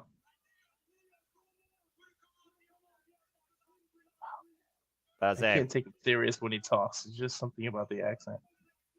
Well, I mean, again. 2, 3. I like it. Count to 3. What is it? 1, 2, 3 kid reunion now? Well, I mean, he got 3 seconds on the champ last week. It was a hell of a visual. Warren Mensa looking to be NXT champion. Sending a clear message to all Eagle Ethan Page. What? I saw what you did. I saw what you did. Oh, Winston Clare. Tony D'Angelo, of course.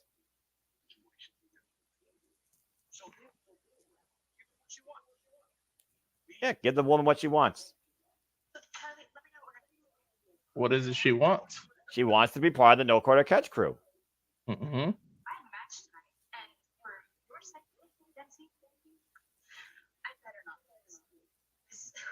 Well.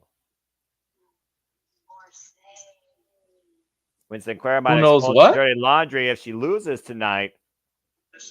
Well, she did see something in the trunk a couple of weeks ago. Hey, sometimes blackmail is the best way to get ahead in this business. Winston Clare will be in action soon enough. We got another full commercial break here. And again, we're just rolling through this TV episode of NXT. Not a bad match. And of course, again, the reason that we're going to be on Sci-Fi these next couple of weeks, if y'all remember that channel exists, is because the Olympics will be taking over the USA Network. Yes. NXT has a good flow today. They do. Yeah, they usually do. It's just, TV is just TV. Again, fuck television. Yeah. So I popped in because I wanted to bring this up. We mentioned we're covering all the sports, all the wrestling, all the things. Damn it. So Mikey and Staff Boy Sports Bar will definitely be covering the World Series as it gets to October and November. But I wanted to point this out to you specifically, Noah, because the Dodgers and the Cubs are having preseason action in March of 2025 at a very particular location. The Tokyo Dome? Yes, sir. Whoa! Dodgers and the Cubbies in the Tokyo Dome in March of 2025. Wow. Well, what brought that about? The Tokyo Dome originally is literally the Big Egg. That is a baseball stadium where the absolute best play. So, I mean, you figure there's so many competitive brothers of Japanese descent in baseball now. And God, with the Dodgers signing one of the biggest stars in the world, and Shohei Ohtani this year, it was a matter of when. So there you go. At one point, didn't the Japanese pitcher sign the biggest contract in MLB history a couple of years ago? Well, yeah, I don't know. I know that I know Ohtani got. How far are we in? Ohtani got fucking paid to get right. And that was after he was making pretty damn good money with the Angels. Damn him. Hey, you go where the money is. I don't blame. No, I agree. And I'm glad he stayed in SoCal. At least he's still here. Okay, then. But Well, there you go. he would still look a lot better in red and white, at least for my money. Anyway. Fair enough. But yeah, so I just thought that was a good little anecdote for the wrestling fans. The fact that Major League Baseball is going to be in the Tokyo Dome in March, I thought that was pretty cool. That is pretty cool. I'm not going to lie. I mean, again, I'm always one of those that will just be straight up, simply put, professional wrestling. Damn yes, it. Sir. But I do find it rather cool when a situation like that does happen, where you do find a major sport in a venue known primarily for people like me, professional wrestling. So I mean, that's cool. So yeah, we'll as long as the timing works out, because again, I don't know if they're going to broadcast those games live or if they'll pre-tape them later, but we'll definitely have Stat Boy Sports Bar covering those, because that's cool connective tissue for the wrestling fans to watch a baseball game in that venue. So yeah, I mean, that next to Mazda Stadium that Tetsuya Naito wants to have like a massive roll call in and a big New Japan Pro Wrestling show in. That is very, very massive. Yeah, I keep trying to downplay it in my own head because I'm an eternal pessimist at the end of the day. But man, next year already is looking like it's going to be a banger of a year. Yeah. So we got stuff like that to cover. We got WrestleMania coming out here as close as it can get without actually being in California. And I never mind going to Vegas as long as it's not, after May, because when you go to Vegas in the summer, you die. It's awful. But I don't know what the summer in Cleveland's going to be like, though, come August 3rd, but that's where I'll be. You see an overhead shot of the home of SummerSlam, Cleveland Browns Stadium. And of course, there will be a 2-hour kickoff ahead of the biggest event of the summer. So did you mention before the break they're having Ren Sinclair's match against Carly Bright still? Because I didn't see an official NXT graphic course. I had to kind of do my own thing. I think it's one of those things that was like called impromptu, but yes, I believe so. And it looks like there'll be a kickoff as well ahead of SummerSlam to go back inside the arena with Carly Bright, with Kendall Gray, two women I have no idea who the hell they are. Yeah. Obviously, no athletes versus the non-no athlete, a former student of La Mera Thunder Rosa, Win Sinclair. And there you see the No Quarter Catch crew in Win's corner. This is just a showcase for Ren here. Yeah, but look who's also taking in the sights with popcorn on hand, the current Heritage Cup champion, Tony D'Angelo. I mean, Win Sinclair, sometimes you have to, put a bid in to really get ahead. And she put her investment in quite some unique insurance. And off the ropes, the shoulder block. Of course, former Mission Pro Women's Tag Team Champion, inaugural Mission Pro Women's Tag Champion with Rachel Chanel, Bougie Reality. Nice takeover there. And again, Win Sinclair with a chip on her shoulder. A bit to prove here. Nice kip up here. Good display by Carly Bright. Great arm wringer control regained. And wrist control regained by Carly. Now Win down on the mat. And Win knows how to escape this hold, though. I guarantee you that. The head scissors. I like how Win, though, is trying to approach this with a catch can style in front of the No Quarter Catch crew. It's more than about winning. It's about showing how she wrestles. Now looking for an ankle lock of sorts here. Lock. They're turning her over, but again, Carly Bright with that gymnastics background. Again, for those that don't know, Carly Bright is part of the NIL, the Next in Line program, the future wrestlers, WWE superstars of the business, straight out of amateur, collegiate, athletic backgrounds in other sports such as track and field, volleyball, boxing, fighting, gymnastics. Of course, you saw what two gymnasts did back at Heatwave with Saruka and Kalani Gordon with zero wrestling experience. That was one of my super matches of the year. That was extremely impressive. Impressive move here by Maddie Wazowski right now, working the lower back and the chin lock applied. It's sort of a nature here, almost a surfboard here. And she's got her all tied up. Carly able to roll nice through, though. reversal. And trap of the arm. Nice counter here. Might be looking for her own clutch. And a cover. Whoa. And Carly nearly got Win Sinclair. 2 3/4 there, Noah. And that was a great clutch cover there. Shades of Zack Sabre Jr. with the way she transitioned. And once again, going back to the arm, left arm control, Irish whip. Carly Bright sent into the ropes.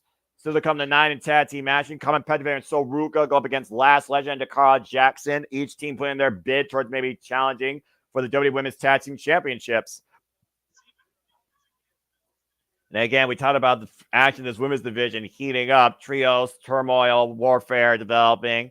You got to wonder if Fallon Henry and Jesse Jane, and Jasmine Nix are going to be watching on. And Win Sinclair with the cover up the Bulldog gets a 2 count. It's interesting how they got all these groups coming together in women tag teams when you already got rid of the NXT tag team titles. You should have never made it under. You should have never combined them with the WWE. I'm just going to say it as the day is long. Women's tag team wrestling still doesn't matter. Look at a single near leg, and Charlie puts Win Sinclair's foot on the bottom rope. Uh-oh.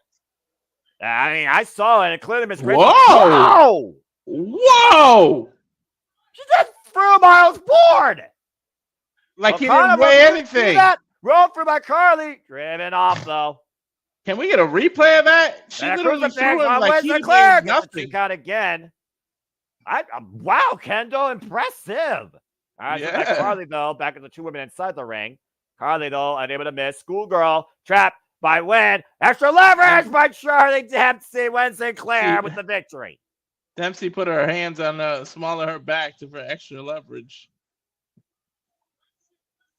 He doesn't look happy, though. Extremely happy. Charlie Dempsey gutted. Well, I mean, again, at this point, Win Sinclair said win or else. She won. So, guess the we'll secret see what develops with that. See the Shadow Hand Walker. What the fuck is this generic Iron Savages team I'm looking at? I don't know. Hank Ledger and Hank and Tank. Yeah, real creative. All right. Is that the tag team champions arguing in the background? Well, I mean, Axiom's going after the freaking, participation internet trophy, the freaking NXT, or not NXT, botch, WWE Speed Championship. I honestly don't blame freaking David Frazier being mad about that. But then Nathan went after all his individual accolades, so why can't Axiom? He went after accolades far more valuable than that Speed Championship ever was minted. That's true. Well, I guess they found that third person, though. He bouncy. Javon Evans bouncing in the frame. Looks like he'll tag alongside Axiom and David Frazier now in NXT against the Rascals. I think Axiom's a little pissed that he didn't even ask Axiom's opinion. Again, still some dissension amongst the tag champions. Still to come tonight, though. Coming up next, Trick Williams goes one by Sir Alexander. Trick looking to fight his way through anybody to get back the NXT championship. That's next on NXT. We got another full commercial break. Fuck television. At this point, I don't think Mavi is officially part of that. Mavi, I don't think Wynn's officially part of it, but she's obviously bidding to be a part of it. At the risk of exposing dirty laundry on Charlie Dempsey, who may have took somebody out to slip the fishes. So I'm going to ask this on every show I'm on. I didn't get a chance to ask it during the shows today because I was distracted by shenanigans in the chat room on No DQ Review and just busy producing Step Boy Sports Bar. But I'm going to ask the both of you, Walter. You're a fellow dad on wrestling. Noah, you are one of the most pure wrestling fans I've ever seen, and I love you for it. Who would be number one on your guys' respective list for the show we're doing Thursday? The greatest competitors to hold both the WWE Intercontinental Championship and the NWA/WCW/WWE United States Championship. Now you gotta really look at the errors here that you're trying to define. And as somebody who grew up on the WWF side of things, I gotta look more towards WWE to really be contradictory here. It still shocks me that the person I would definitely put up there if he won it and hasn't won it yet would be John Cena. Same thing for Sheamus. But I figure about men that's held both those titles at some point. I don't know if I have him at number 1, but I think one that definitely would be up there for me is probably Bobby Lashley. I thought Bobby Lashley was a very prolific United States champion, and when he won the Intercontinental Championship, it was quite a big deal for him in the early part of his career. So Bobby Lashley is definitely up there for me. All right, Walter, what about you? Remember, both. Keyword both. Yeah, that's what I'm trying to think. And not simultaneously, because there's only correct. one that's done that. So yeah, exactly. I still can't believe that's a thing. it happened. I know. You know what? Ricky Steamboat.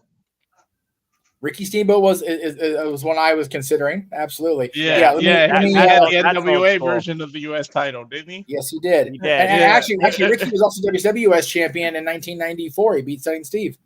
Yeah.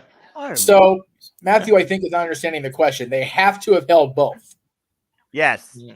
They have to have held both. Yes. Gunther is the most prolific Intercontinental champion in this company's history, but he's never held the United States Championship. Yes. Has Jericho held the U.S. title? Yes. Yes. Yeah. But, so he would but the fact you had to ask doesn't indicate he was. Yeah, exactly. I had to think about it. That itself speaks values. I'm just saying. Mm-hmm. So to Big G in the chat room, I'm trying to navigate all the things here. It's always an adventure. All the things. Oh, Eddie Guerrero. Orale. And so there's Stone Cold. Stone Cold is I think he might get an honorable mention for me at least. And I say for Austin because while he was a two-time Intercontinental Champion, what? The first reign he didn't get to defend it, and he had to drop it via forfeit due to the injury. And then the second one was just a means to an end because he wanted to get his on Owen Hart, and then he dropped it the next month to The Rock, also via forfeit. So right. I think Stone Cold is more associated with the WWF title. Right? Yeah. Big G, I like the way you think because both of those guys will be featured on the yeah. Seth Rollins, I mean, again, when he held the Intercontinental Championship, he was very prolific in making it be the Workhorse Championship in its own right. Unfortunately, it ended up being relegated to Dolph Ziggler, Buzzer, Peter, at Extreme Rules. We don't talk about that. For some reason, when I think about those titles, I go old school. I think of the older ones. Well, that's because they were more important back then. Because seriously, outside Gunther and John Cena, US and IC respectfully have not mattered nearly as much during the modern era. But apparently this might matter the most in the modern era for everybody that's a fan of Chase University. One of those shirts might be yours soon. That's right. No, I will burn it on air. You will not. You will not. Shame on you. Yes, I will. You spend me just pay shipping and handling for that crap. Hey, we're the ones paying for it. With super chats. Let's go ahead and hear from Fia Hale. Yes. Walter, you can be the relay. Interview. It's a sit-down interview. Of course. We saw you after the NXT Women's Champion. Oh, how fitting. That's right. She did challenge for it at Great American Bash and lost. So literally, this is 1 year in the making. Oh, dear God. Mr. Chase had me gain confidence. It cost you the title. You seen my bond during the last year. I feel grown up. Yeah. They trust me to make a decision.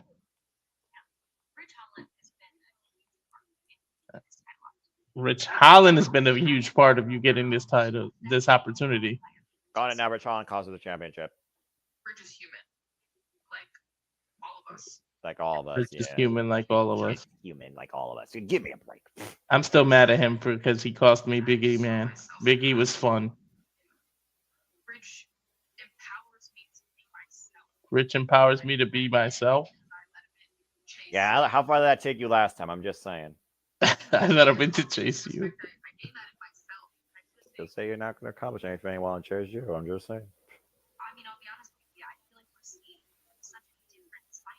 We're seeing a different side of you. Very calm. There's some very calm.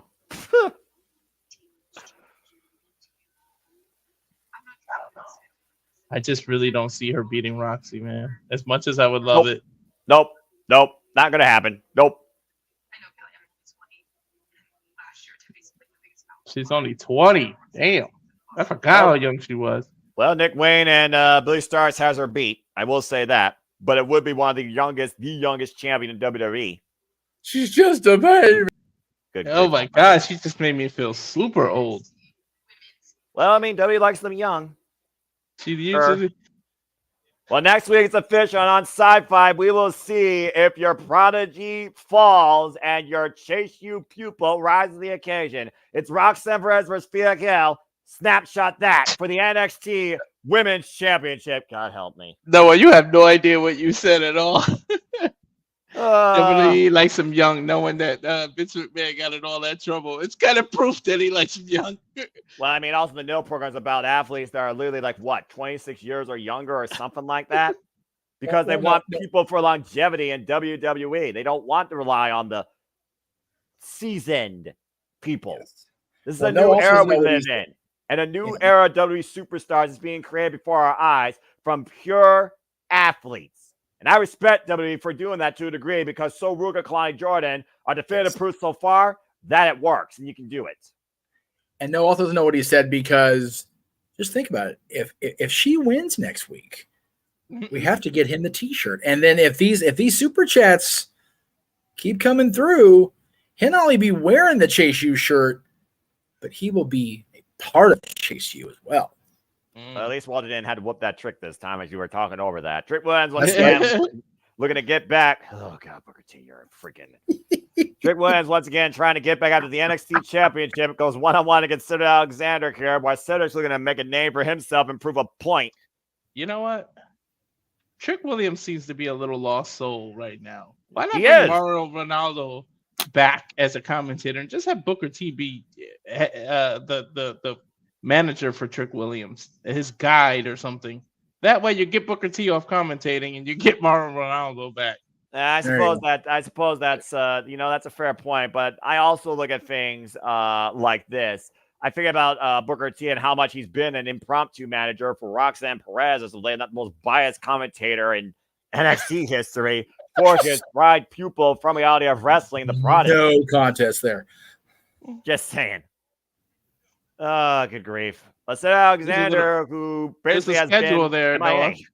Now, the schedule there okay. for SummerSlam week, of course, all the events. You got Sammy and Friends go to Cleveland. You have Damian Priest's 24 premiere. You have a kickoff event for the fans for free. And, of course, you have WWE SummerSlam 2-hour kickoff show. Yep, 2-hour kickoff show. Have fun with that, gents. And, then, of course, you got SummerSlam Saturday, August 3rd. And then after that, a SummerSlam post-show, I imagine, press conference. And, of course, you guys will do your post-show. Might not why I have no voice. Yeah, I was going to say, are you going to be staying in the Cleveland area and go to a hotel now, or are you going to be heading home? I don't know at this point. I'm thinking of either getting a bus like at 4 a.m. after I hang out at like a bar and just drink like water and Sprite, or, if I find a ride from the arena, because I might just leave the arena late. Or if I get a hotel, I might just literally sleep in a hotel bed, hang out a little bit in Cleveland, and bring a bus home Sunday afternoon. I haven't decided yet. So far, the ticket is official. Nothing else right now is. But we definitely won't have you for open mic night. Oh, hell no. You kidding me? Okay. Just want to make sure I have that. The only reason you would have me for open mic night is if I have a voice and cellular data. Yeah, both very vital components to being a part of internet stream. Yeah, right. Just saying. Again, have a great time. Need a voice, need internet. Even if you're not on camera like this. Because the internet here is dog shit. Again. Hey, we got Avatar Man, and that's always a great thing. What's funny is so I'm sitting there on the No DQ review on camera, and I'm trying to run this on this god awful Chromebook that even now it's like, okay, this thing is on its last legs. Whole fucking thing just froze. It literally froze. Oh, wow. I just want to do my show. That sucks, man. So I had to. So luckily we weren't share screen yet. Otherwise, it would have been an even worse reboot. Oh yeah, you would have had horrible latency because. Here you go. About rendering an image and loading. Speaking of rendering something, Trick Williams trying to render his handprint on Cedric Alexander's chest. And like you said, Walter, Trick Williams, again, he made it to the top, and now he has to find his way back to the top. He did it once before, but clearly right now he feels like he has no direction clearly to it. But he's going to try and create one tonight at the expense of Cedric Alexander to begin with. Irish whip, this place coming unglued for Trick Williams. Looking to whoop that Trick all the way back to him, reclaiming the NXT Championship. Cedric Lowe looking to catch Trick. Didn't do it, though. Pick of the leg. Cover. It's a 2 count. Drop kick. Sorry about that. My mother called me. I figure that's important. Priorities for passions, as always. I Yeah. say, and I always say family is forever. So, Man, she's handspring with kick. boys from camp. Handspring against Zaguri. Fred Alexander rocks Trick Williams to the apron. Can't get pinned or submitted out there, though. But Cedric, Give me though. a minute. I Up and gotta over. back out and back in because her calling me made me lag now. No problem. There we go. STO by Sir Alexander to Trick Williams on the apron. The hardest part of the ring. Now hoisting him up. Oh, gosh. There we go. Backdrop on the apron. Is that where you're at? Yep. Okay. Can Trick Cedric's Williams actually back? giving it to Trick Williams here. I mean, again, a former a former cruiserweight champion, a former Raw Tag Team champion. I mean, he was all about bringing the Hurt in the Hurt business. So maybe he's trying to renew that business here and Hurt Trick Williams. Can Trick whoop that Trick? Find out when we get back to NXT. Fuck television. A former caterer. Damn. Accurate. So for context, gentlemen, since I can't watch NXT till 8 p.m. my time, I'm doing my childhood binge still, moving forward in my years of watching wrestling. Right. I'm on the episode of Superstars that aired immediately after the 1994 Royal Rumble, and in the ring, making his WWF debut, Thurman Sparky Plug, Bob Holly, with hair, taking on the venerated Brooklyn Brawler and all his torn jersey glory. I wonder if that was No, always no. the same With all his jersey. They just end up buying another white jersey and just tearing it up each time because what a waste of clothing. You know, knowing Lombardi, it probably was the same one for at least a few weeks. And the racer jumpsuit and all that. Oh yeah, the freaking man, I remember that.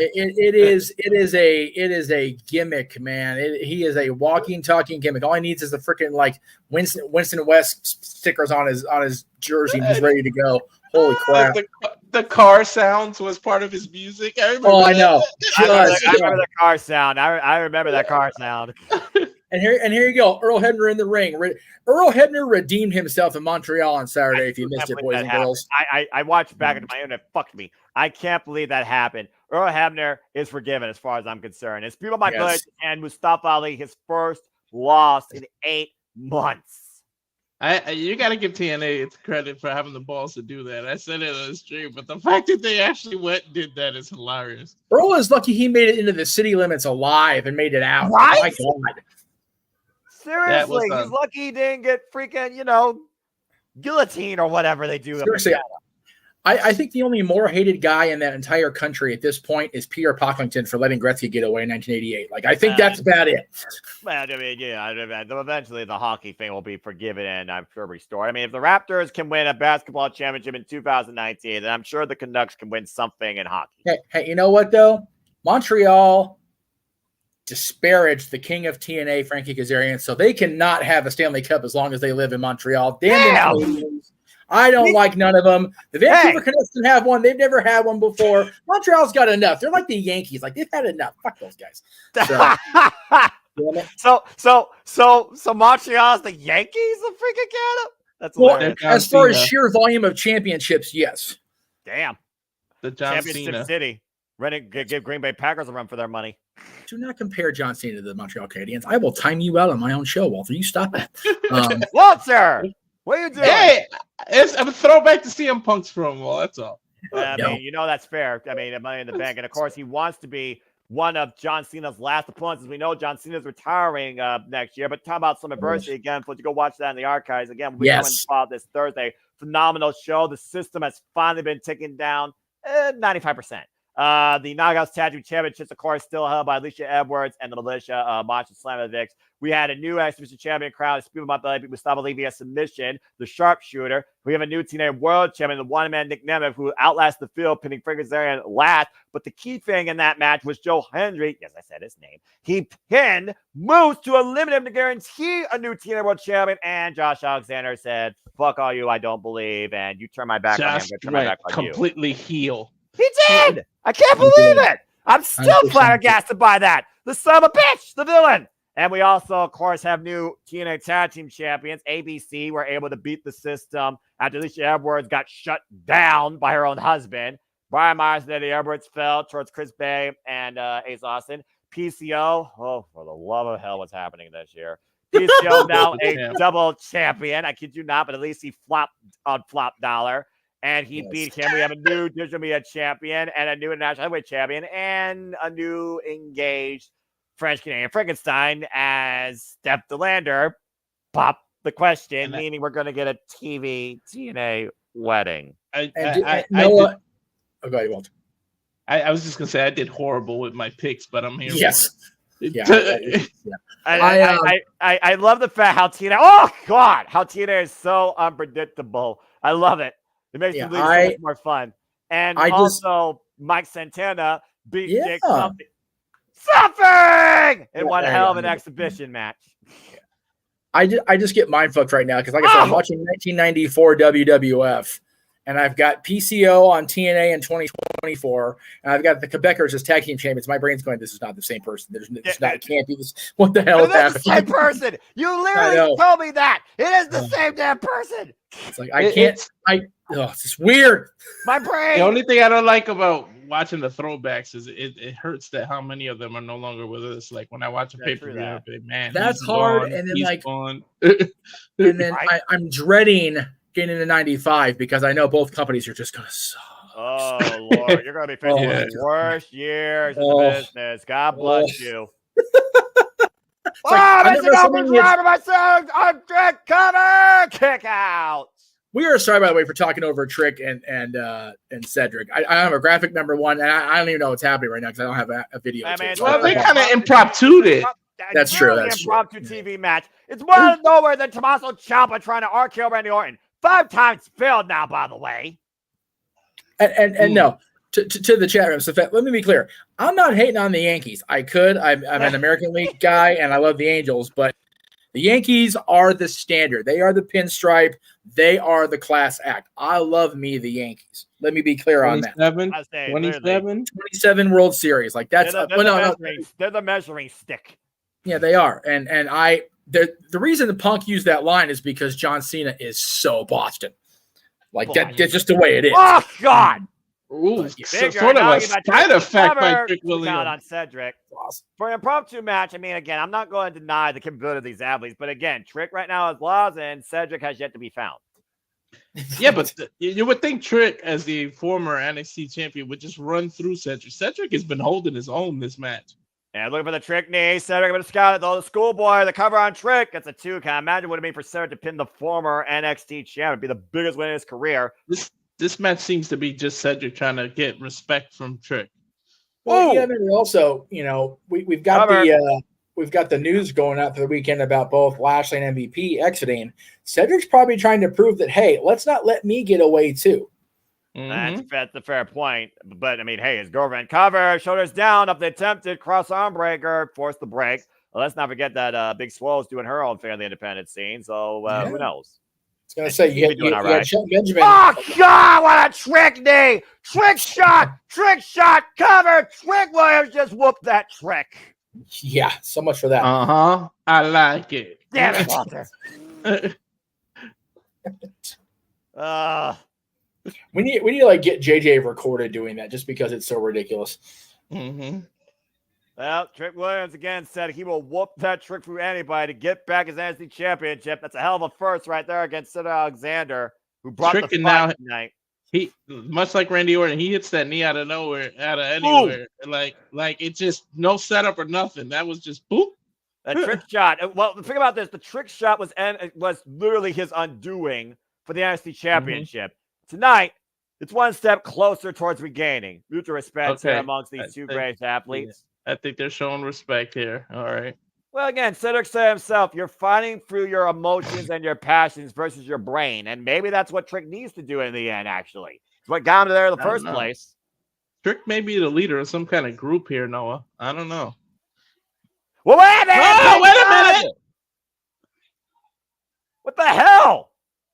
I don't know. Can we see Sheamus come down to NXT and beat down? Well, Why is Pete Dunne down here in NXT? Is the better question. Why is he attacking Trick Williams? I don't know. He's saying you'll find out, didn't he, in the locker room? No, he says He's you literally need to figure it stomping out. his And right head. now, he's literally putting the boot to the side of the head of Trick Williams. Well, I don't know if Trick figured out Pete Dunne's agenda yet. Bruiserweight on full display in NXT. The only worse than Pete Dunne being on your roster with a chance for a championship is Pete Dunne angry on your roster for no reason. But also, just the way Pete Dunne's trying to teach Trick Williams a lesson. I just heard him say, you need to figure it out. You need to figure it out. It's like, Yeah, that's what I was going to say. He's screaming, you figure it out at him. Do we maybe need to have another foretelling for next week, Noah? Possibly. Again, we'll be covering Great American Bash here both weeks here. NXT, me and JJ, Tuesday, July 3rd, 7:30 p.m. Standard Time, 4:30 Pacific, same time the following week. Oh, backstage with the champ. And Looked right like now, he's trying to get into Ava's office. Well, again, right now, Ava Raine doesn't know which assistant to literally lead on. Mm-hmm. Between the two of them, neither. Oh, speak his name, he shall appear. PCO on my TV. No. No, Quebecers. It's the back Quebecers. Damn it. He's literally being told that he's lucky he's still champ. Robert Stone is really dumb. Mm-hmm. You think Robert Stone would know enough to run his mouth after all the beatdowns he got in TNA? I don't know. Robert Stone might get a belt to the face in a second. Yeah, well. Wouldn't be the first time this week for somebody. Maybe one day they'll figure it out. Anyway, let's head back inside the NXT arena for women's tag team action. Hey, Tan, here comes Soruka alongside Carmen Petrovic. What is this team developing between Mamacita, Soruka, and Carmen? Well, I mean, Soruka and Carmen Petrovic have been on the odds end of these assaults by Jessie Jane and Jasmine Nix. Now you have Fallon Henry part of the field, and of course, Fallon Henry, no stranger towards these two. And now Lola Vice, who picked a fight with Jasmine Nix and knocked her the heck out last week. But now we have some common allies, and we have the numbers game neutralized. It's Carmen Petrovic and Soruka, though, taking on TikTok rejects. Last Legend, Jakara Jackson next year on NXT. All right, Shakara, TikTok, but I like me some Lash Legend. Well, you like what you like. I dislike what I dislike. There you go. As we get a shot at Sunday, is Ted DiBiase's biography on A&E. Ooh, there you go. $1 Million Man, baby. And apparently Paul Heyman as well to follow, as of course A&E WWE rules Sundays with documentaries. Oh, good Lord. They've been doing a hell of a job with these, though. They really have. They're if you're on Hulu, they launch director's cuts. A lot of these episodes, they go more in depth and show you more footage. I'm still very much someone that misses the old days where we didn't know everything and kayfabe was still at least relatively observed, but stuff like that, the documentaries, like I'm okay with it. And I like getting to see behind the scenes. Like I just rewatched Mark Henry's that was on Sunday, even though it was broadcast way prior, but it's cool to see the stories. I like, and I'm such a fan of Ted DiBiase. I always have been, I still say he is the greatest wrestler to not have actively been a world champion. I count his title. I do too.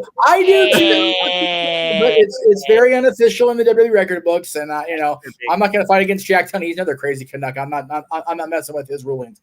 The reason why he was always only from that office, Jeff. That's it. He's got that shit barricaded when he's making those announcements because he knows better. Well, he's wiser. He's wiser beyond his years apparently during that time. I don't know. I understand why these old guys that tend to stay in office far out their thing just tend to go senile toward the end. Anyway, I wonder what Jeff could be referring to. I have no. Lord have mercy on humanity. My ultimate. Referring to his competition tomorrow.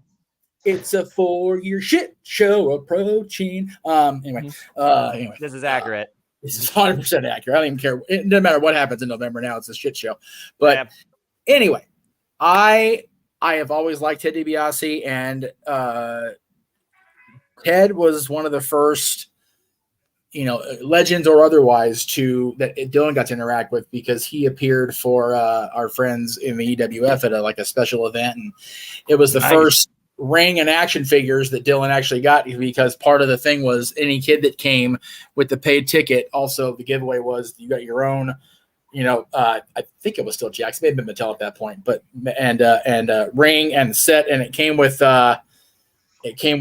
John Cena and Shawn Michaels as the figure. So that was pretty cool for Dylan. But then he got to meet the $1 Million Man. I got a great picture with Ted with me holding the winged eagle, and I went to present it to him, and he wouldn't hold it because he never officially held it. And that was whatever it was. But then he goes on the campaign on his website and social media trying to get it recognized. Like, man, if you held the belt, I could have helped you, Teddy. I could have helped you. Well, I know JJ is going to help me and James tomorrow with the call for the AEW TV special as we demonstrate and present and react to the most dangerous match in AEW history for the 4th time. It is once again time to, I wouldn't say solve, but obliterate each other in blood and guts, and so much more to come as we'll hear from our new AEW International Champion, Maxwell Jacob Freeman MJF, in what is my match of the year. Don't at me. Fucking unbelievable shit for free. Thank you, All Elite Wrestling. We also have Diamond Breaker We also have Diamond Breaker DMD running it back with Hikaru Ishida, who's been looking for a fight. Also Sky Blue. Get well soon. We also, of course, will have the debut of the Glamour Mariah May. I don't know what that means, so take that for what you will. And also, Minoru Suzuki looks to murder the learning tree. Chris Jericho for the FTW Championship. Hey, Jeff, you know who doesn't like Ted DiBiase? The federal government? RVD. Oh, yeah, that's true. Hey, you know what, though? That was Rob's first time on WWF television, so why not? Yeah. And, of course, the home of WWF, the home of WWE for Life, the mecca of entertainment. Of course, Madison Square Garden, beautiful shot there in New York. Of course, Fanatics Fest coming up. Go backstage to some more women here. Kalani Jordan and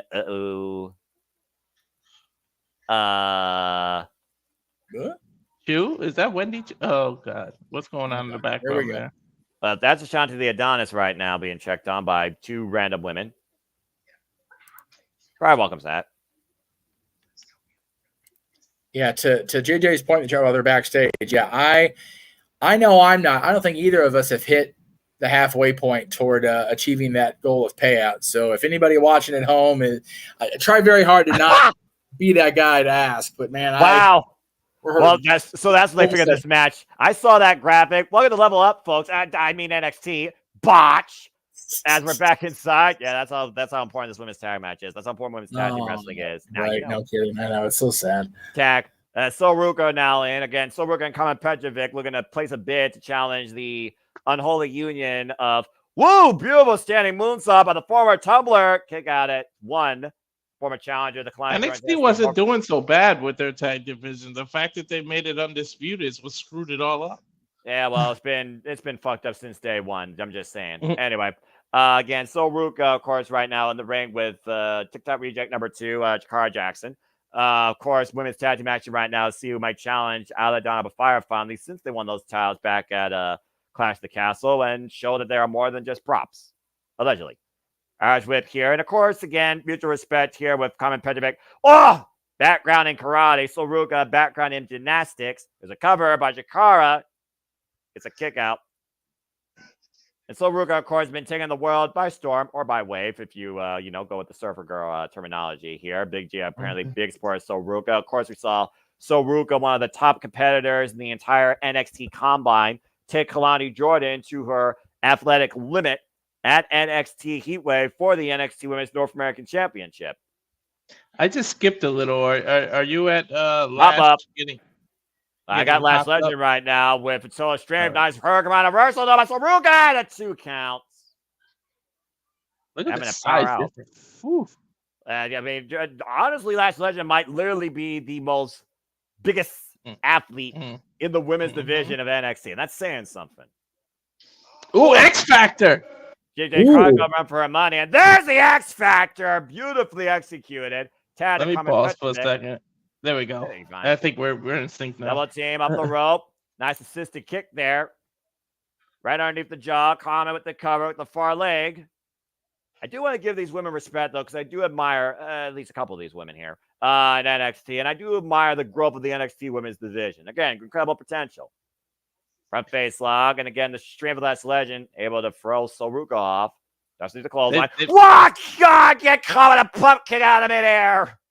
They've been the second best booked aside from TNA. To be honest, I'll give you that because Roxanne Perez is the most prolific champion right now in WWE for the women. Take a look at the replay of that pump kick. Man, that caught her right in the middle of the chest, knocking the wind out of her. And right now, the tag is WWE's version of Sexy Red here. Ugh. I don't know what I hate more: the fact you made that analogy, or the fact that literally that's accurate. Tag. I mean, you know, I don't know if she's from Las Vegas, but I've seen worse trash. Whoa. I was coming here to say, as far as Isla and Alba winning the titles for props, like as long as Alba keeps modeling that belt, she can use it for a prop all she wants. But Walter just outdid me, so I'm good. Tag. I mean, you know, when you talk to me, a fan of professional wrestling, I like to think belts are worth more than just being props. But this is WWE we're talking about. Nice combination kicks here, though, by Carmen Petrovic. Hook of the far leg on Last Legend. Gets a near fall. Jakara takes the Ruka down off the apron. And right now, Carmen in a handicap affair. And realize she doesn't have a tag partner to attack her at the moment. Carmen's on fire, though. Well, again, when you got a background in black belt in karate, you know a thing or two about self-defense. Face first. Choose the half. Hook the far leg. Jakara saves it again. So Ruka back in now. And it's a very competitive game of tag match here. And look at this. Nice double team move. Yeah, holding her in place with her legs there from the Frankensteiner position. The moonsault off the apron wipes Jakara out. A wipeout by Soruka. Again. Wow. Goes, oh, dear God. Lash with a huge right hand. Uh-oh. Man, that has got to be it right there. Deep hook of the leg. Last Legend with the win. That is one. That's a woman. And Last Legend's power is just too much to overcome for Carmen Petrovic and Soruka as TikTok Reject 1 and 2 get the win here tonight. She really needs to break away from this damn group. I agree. That's one thing I actually will agree about Last Legend on. Again, beautiful wipeout moonsault from the apron, though, but this shot right here literally sidewind Carmen Petrovic. Lethal. And then again, he got all of it, too. Down. I'm not even sure what you call that, man. So dominant. Like within an 1/8 inch of breaking it up, but she was being held. Oh, dear God. She's got a microphone, though. All right. Looks like we're going to get a challenge made here. Maybe we'll get an impromptu women's tag title match.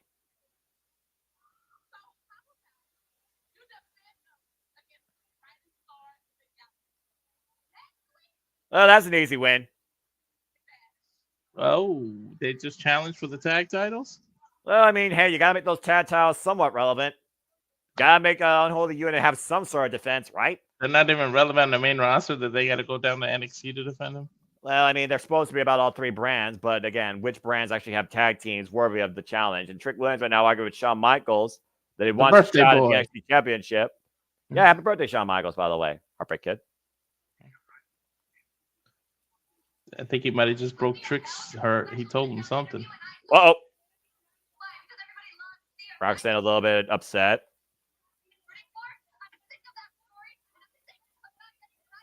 Sick of the scrappy underdog story. Sean's got his plate full, I think.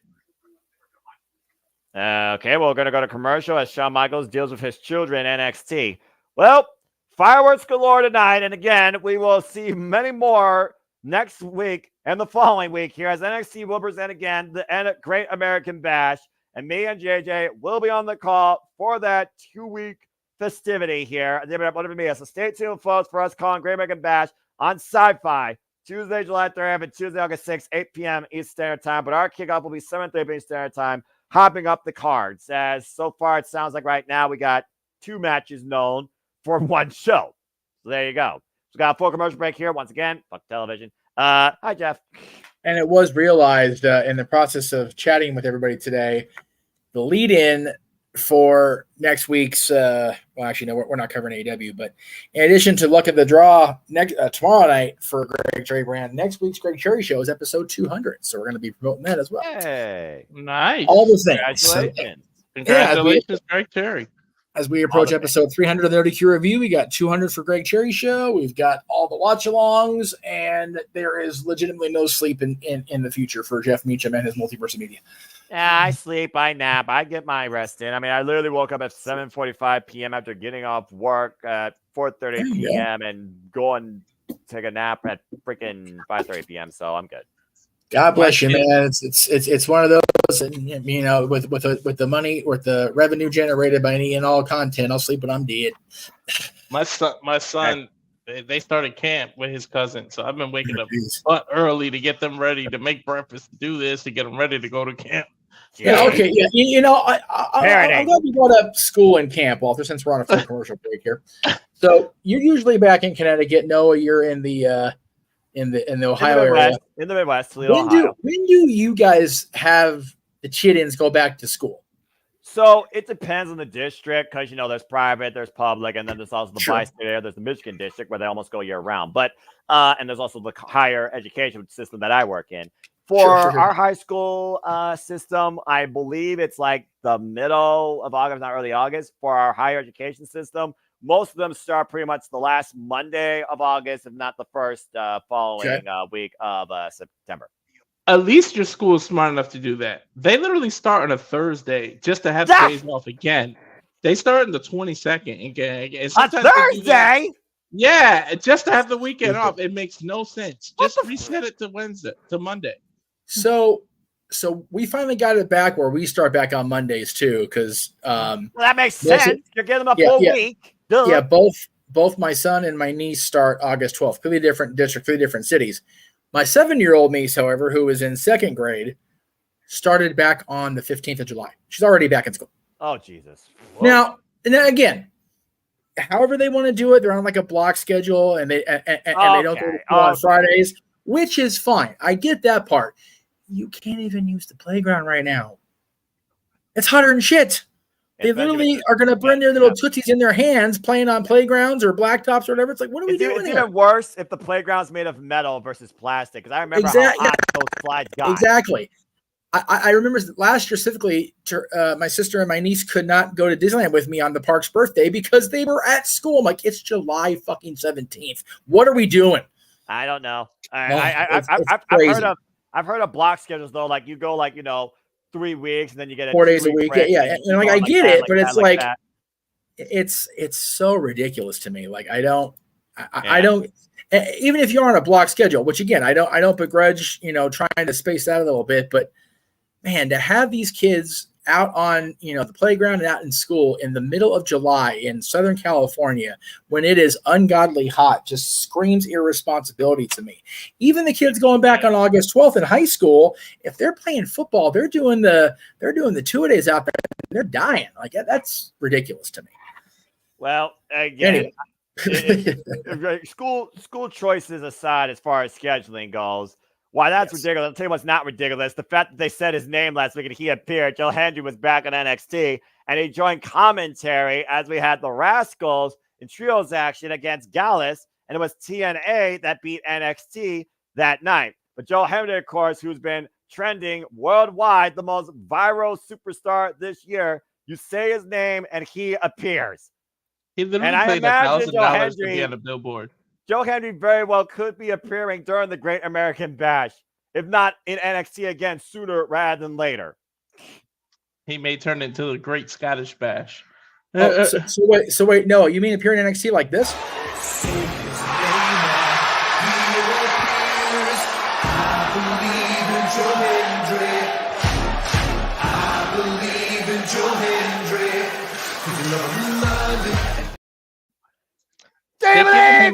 They're giving him a whole promo package in NXT right now. That's wonderful. I love it. The local hero, so prestigious. ICW, Ring of Honor, WCPW, and of course, TNA. They are literally showing all the signs in the background of other WWE events. That's tremendous. I love it. Like, I love it for this guy. 18-year veteran. Just getting his long overdue, at least for me. The guy's That's entertaining good, as damn hell. This isn't bait for him to sign to WWE. I don't know Right? The former longest reigning, might I add, digital media champion at TNA. Held that title for over 250 days.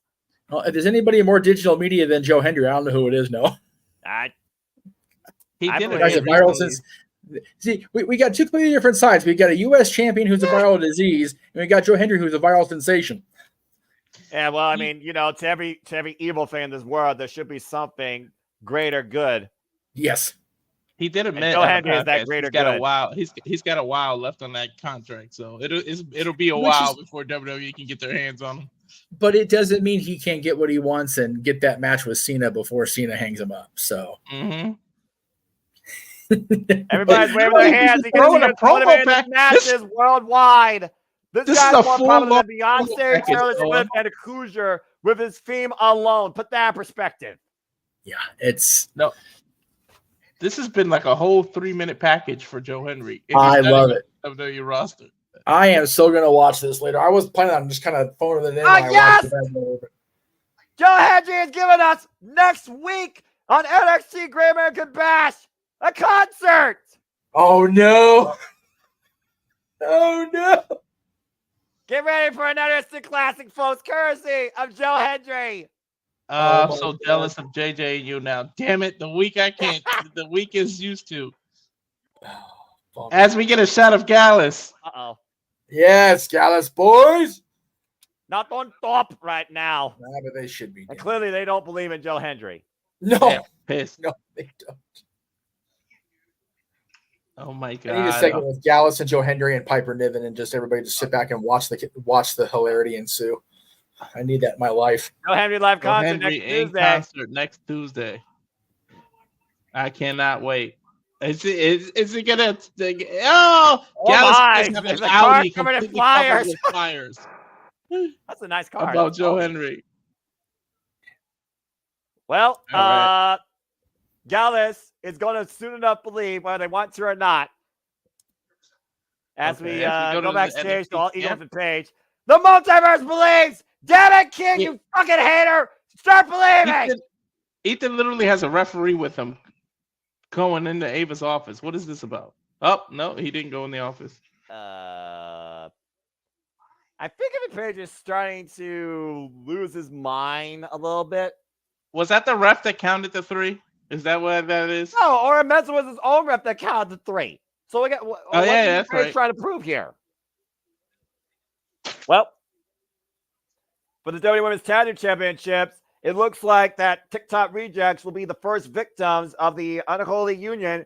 Challenge accepted on behalf of the champions. Isla Dawn Up Fire return to NXT next week to defend their titles, the NXT Women's Tag Team Championships. Well, they got to do something with those titles. Yeah, right.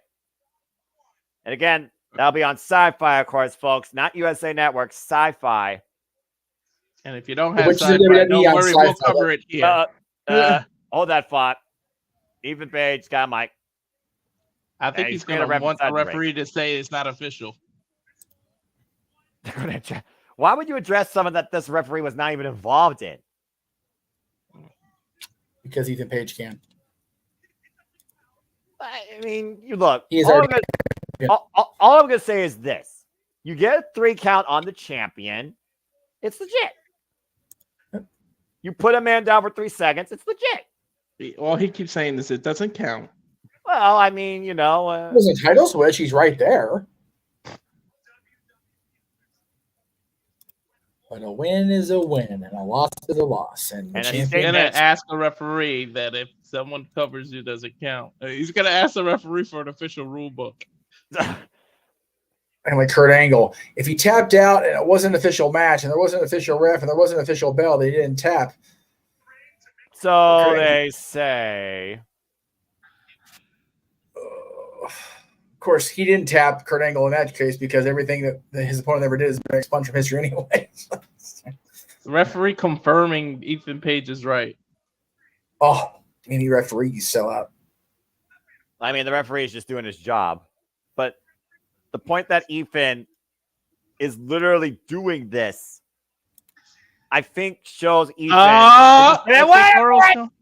Or Mensa, and a roll up, a schoolboy, and the referee just counted 3.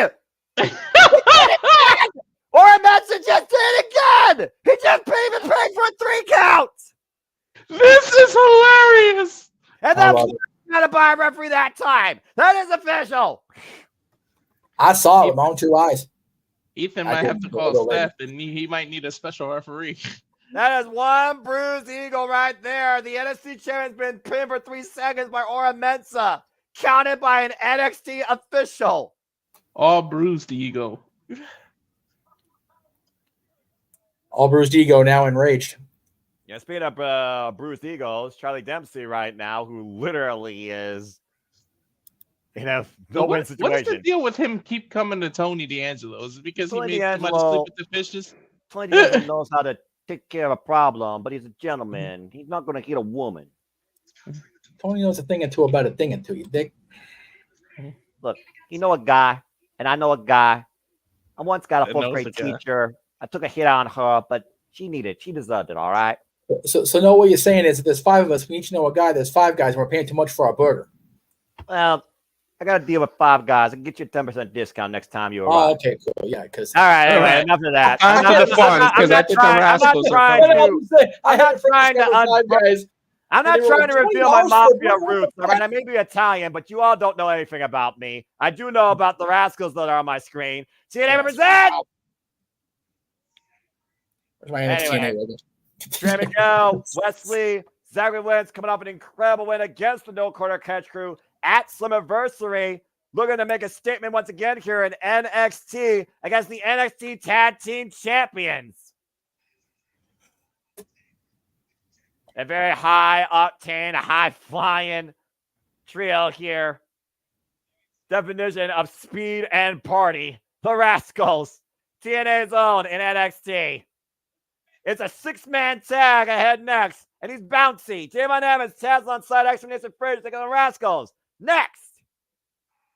And that's I want to hit the part they're going to prolong this Axiom and Frazier thing. Like, they got to drop the belt soon, right? I would say so. Also, fuck television. I was going to say, I'm on this fuck television with him the way they keep cutting. There you go. I mean, at this point, the chat could say fuck television. I'm going to just start more trends like I have been, apparently. That's it. Well, we have our permanent fuck television logo now we can use, so it's all good. Anyway, yeah, like I said, I may be Italian, but I don't reveal everything. Well, about no.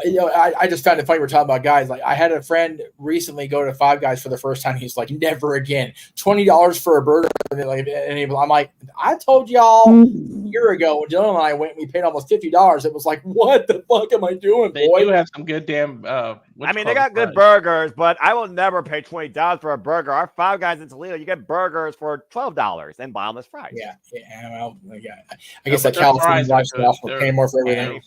Yeah, everything's expensive out here. Damn, gas is damn near $6 a gallon. $6? Damn, God, it's been worse. It's actually worse. It was down $7 here before. Mm-hmm. It's awful. It's awful. I am so glad I don't own a vehicle. And Big Insurance G, on the house. brother. Big G, my balling brother. He loves Five Guys. We know what's up. We like our Noah, insurance on the back house east there, not paying that California tax crap. Yeah, I had to get 2 different insurances on this house I'm buying. Good Lord Almighty. Well, one's earthquake insurance, I imagine, right? No, fire insurance and this and that. It's fire expensive insurance. as hell. And then it depends on where you live because they got high fire areas, medium fire areas. It's hell in Cali. California. Jeff knows what I'm talking about. I'm sure Jeff knows exactly what you're talking about. Oh, man. Well, again, folks, I hope you enjoyed this coverage once again of NXT as we give you another week of NXT after Great American Bash. I don't know if this is going to continue. It all depends on whether or not it's lucrative. It's important enough for the multiverse of media, you guys, to make it all possible. If you want it and we're able to do it, we'll continue to do it as we are able to. But again, we'll see what happens. But I hope you have enjoyed the ride of these last NXT watch-alongs the past couple of weeks. Please like, subscribe, comment, tell a friend. And again, if you want to dig the conversation like this gentleman just did, greatest username possible. Super chat as simple as that. 26.2 miles outside parts unknown with a $2 super chat. In-N-Out Five Guys. Well, you guys know more about In-N-Out because that's a California thing. I don't. In-N-Out. In and Out. No. I agree, and here's why.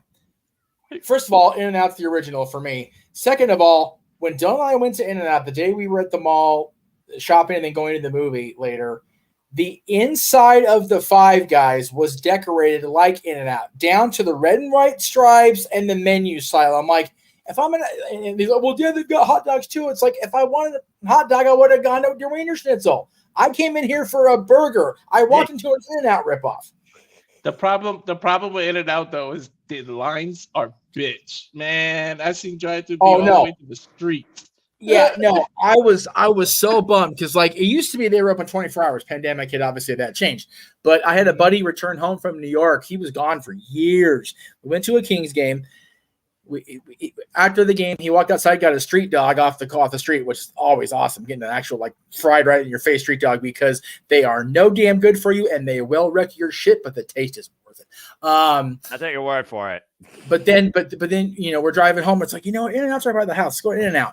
The line was so long, they cut it off because they said we cannot accommodate by the time we close. I was like, yeah, me. It's ridiculous. That's crazy. It is. It was crazy. And speaking of crazy, Brooks Jensen went crazy on Josh Briggs. We looked Yes, back he did. earlier here on NXT. Josh Briggs and Brooks Jensen literally unleashed hell on each other, but it was Sean Spears looking eye to eye with Brooks Jensen, who dropped his former brother head first on a steel chair to get the win. Would you call this an alignment between Sean Spears and Brooks, I guess? Clearly, sinister minds are thinking alike. Something's a brewing. Yeah. And again, Great American Bash is next week. Here's what's on the docket so far. Thea Hill. She challenges Roxanne Perez for the NXT Women's Championship next Tuesday on NXT Great American Bash Week 1. Can Thea Hill do what the rest of Chase U's been unable to do and finally bring a championship back home to Chase University? What's that shirt? Is it large, Noah? Shut the fuck up. Toya D'Angelo also defend the NXT Heritage Cup against No Quarter Catch Crew's Tamion Heights this time, looking for a little leverage against the Dawn of NXT, who maybe might finally help them get the hit on Lynn Sinclair. And also it was accepted, Alba Fire and Alabama return home to NXT next week to defend against TikTok Jim Rejects. Last Legend, Jakara Jackson, the WWE Women's Tag Team Champions are on the line. And that's all next week on week 1 of the NXT Great American Bash, Tuesday, 8 p.m. Standard Time. Followed by the concert, I guess. I believe in Joe Hendry. I believe. So wait, is this going to be all directed at Gallus, I guess? I'm guessing so, and we will find out live next week. Joe Hendry, live in concert next week, Tuesday night on NXT Great American Bash Week 1. I cannot wait. Week 1. Imagine what they do for Week 2. Noah, for real, what's the shirt size in case it actually does happen? I'm not saying nothing. Yes, you are. Nothing. No, I am not saying nothing because the super chats will come in if you say the shirt size and she wins. He might be medium, but he's kind of tall, maybe large. If she wins it, the chats will come. Not gonna happen, so don't worry. Field of Dreams, Noah. Field of Dreams, Hey, something's got to happen wild on Week 1 that makes you tune into Week 2. So you never know. Yeah, it's called Joe Hendry versus Joe Coffey. Clearly, all right. That's what's going to make me tune in. Nothing else besides that. Look, again, if it wasn't for TNA's involvement in NXT, I would not be doing this with y'all tonight and starting these NXT TNA watch-alongs part of the Multiverse of Media that the people apparently clamor for to the point now that they might want us to keep doing this on a weekly basis because of the yahoos. Noah, why are the three of them coming out together? Because they bouncy and it's a trios match, and Javon, I guess, wants to be part of the future cast off of your 3-cast Power Rangers here. We need to find a way to get a Chase U shirt in TNA or Gallus colors for Noah, just because. TNA shirt, TNA. I'm so fucking pissed off. Fuck Texas. Freaking moving Victory Road there versus Cleveland, Ohio. Damn Republican state. Anyway, not to try to be political. I know politics were involved. That's bullshit. Ugh. You know politics were involved in that. Man, fuck politics. Just like anything else. What do you mean, Noah? Trumpomania is going to run wild in November, brother. Yeah. This is why I'm independent. Conor Mosiah here. Actually, I'm in Trey Miguel. The only president I look up to, he's up in heaven, and he can't be overthrown or impeached. Can everybody just write in who you want to vote? You don't have his name's John Cena, Cody Rhodes. Pick The Rock. You want to trigger me? You know what? You want to trigger me? Keep going. I'm just saying. No. Honestly, we talk about this in the review. I would vote for Dwayne Johnson in a heartbeat. I swear to God. I would.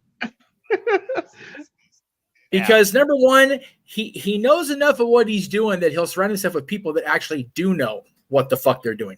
So, oh no, another super chat around. Talk about he did during our WrestleMania karaoke earlier this year. But thank you for the question, and you're more than welcome to re-super chat that on April. What is it? April. No, hang on. April 19th, April 12th. We will have a WrestleMania karaoke. Whoa! And since Sexy Kurt was used in the build of WrestleMania, we will count that. Nathan Frazier just ran almost as fast as Braun Breaker there. You got a better chance of me singing the most politically incorrect Nickelback song freaking before that shit. If you like to hear Noah sing Nickelback on Open Mic Night, you can please send in $10 super chat right now. Stop that! I will not. Foot and mouth. Insert here. There we go. The cover be ready. Press. Will do. Will do. Be ready, Noah. Oh, shut the hell up. Irish whip thrown off, and Nathan Frazier caught on the ropes. The Rascals taking advantage. Second wins. Up and over. Nice roll through. And again, the former TNA Tag Team Champions. Now, all three Rascals come into play. Take them out the knee. I didn't see a tag at all. Speed. Double drop kick. Triple team offense by the Rascals here on Nathan Frazier. I can't even keep up with who's legal, Noah. That's Wesley right now, the former NXT North American champion. It looks like he's going to go one-on-one with Javon Evans. This should be interesting. Well, they are a bit familiar right with now. Look at each other after that four-way match. Oh, sorry, triple threat. Well, I'm about to say, yeah, triple threat's what you're thinking of. And, of course, we saw Javon Evans in that fatal four-way, though, for the NXT championship. Of course, he was the guy that got pinned in that match. Both these men right now just literally looking for that shot needed. After a Karana takeover by JMN Evans getting the better of Wesley. What a drop kick! Very similar styles. Step for step, tit for tat. These two, the definition of a heart attack right now. I'm not sure whose heart is beating faster. That was a high drop kick, too. Yeah, high octane offense here by Javon Evans, who again decided to tag alongside the NXT Tag Team Champions tonight in this impromptu 6-man tag team match. And Wesley with still no clear direction in NXT, Walter. You imagine if he wins here, he might want to put a bid in maybe a challenge for the NXT Tag Team Championships. Yeah, I mean, but without any direction, I like it because he can jump back and forth to TNA. Oh, God. Buckled his legs with that pop-up shot off the ropes. Oh, Wesley answers with a kick. Spinning heel kick by Wesley. And just like that, Wesley set up and over into his corner, though. Catches Javon Evans. Names I'm getting used to. Winsaguri up and over. Tab made by Zachary Wentz. Wesley trapping Evans in the corner. And Wentz falls up with the Bronco Buster. Oh, good grief. Teabagging the man. It's not even Call of Duty. Doesn't need the clothesline. And again, don't blink. Fast and Furious offense here. Spinning kick by Nathan Frazier, former student of Seth freaking Rollins against Tyler Black. Nice kip up by Trey Miguel. And Axiom doesn't need the clothesline. And both Trey and Axiom catch Trey with a high kick. Trey Miguel did a kick up from being chopped and literally just down to Wentz and Evans. Well, Wentz though, the cover, and a 2 count. Down the 2 legal man side of the ramp. You can believe it, folks. Oh! Watch out below, huh, Noah? Yeah, the young OG flies. Uh-oh. And I think second Wentz looks to follow. What the hell? Off the second moonsault! A bouncing moonsault off the second rope. And Wentz out the field on this fast and furious 6-man tag main event. Continues on NXT. Who wins, NXT or TNA? Stay tuned. How was this impromptu, but it became the main event? And fuck television. Because TNA is the most important thing right now to make NXT actually relevant. That's true. Well, we got restaurant quality picture-in-picture. At least it's not full. I mean, how fitting you say restaurant quality, and we got Pizza Hut. We're talking about burgers all night. I literally just had Little Caesars during Summerburst. If you remember our call, thanks to my friend Paul, who was here, by the way. So, And again, folks, just to pick up the speed, we now know pretty much most of our night 1 card for Great American Bash. Cards of NXT to present on side for next week. We'll be covering here, me and Jada here, Multiverse of Media. It will be Thea Hill challenging Roxanne Perez for the NXT Women's Championship. It will be the TikTok Rejects, Shakara Jackson, and Lash Legend taking on the WWE Women's Tag Team Champions, the Unholy Union, Isla Dawn, and Alba Fire. The Heritage Cup's on the line as the Dawn of NXT, Tony D'Angelo, will defend it against No Corner Catch Cruz, Tamon Heights. And we have a live in concert on NXT next week, courtesy of Joe Edgy. Look down, Noah. What? Shut the fuck. Oh, for love of Pete. Why are you instigating this? Why are you doing this? I don't know. But TNA may have to introduce the trio belts and Rascals can go after it. Well, I mean, I don't know necessarily if any company at this point can pull out trios championships. I really don't think trios championships at this point should be a thing. I really don't. I'm kind of tired of that in TNA. You know, Ring of Honor not only vacated their championships, they removed the listing on their website. Like, they're just gone. Correct. So I don't know if trio championship should be a thing. It was a cool concept in theory, but I never really saw it working out outside of Mexico or even Japan. Yeah. The House of Black held them for 25 weeks. They were the most prolific trios champions in recent wrestling history, definitely in AEW.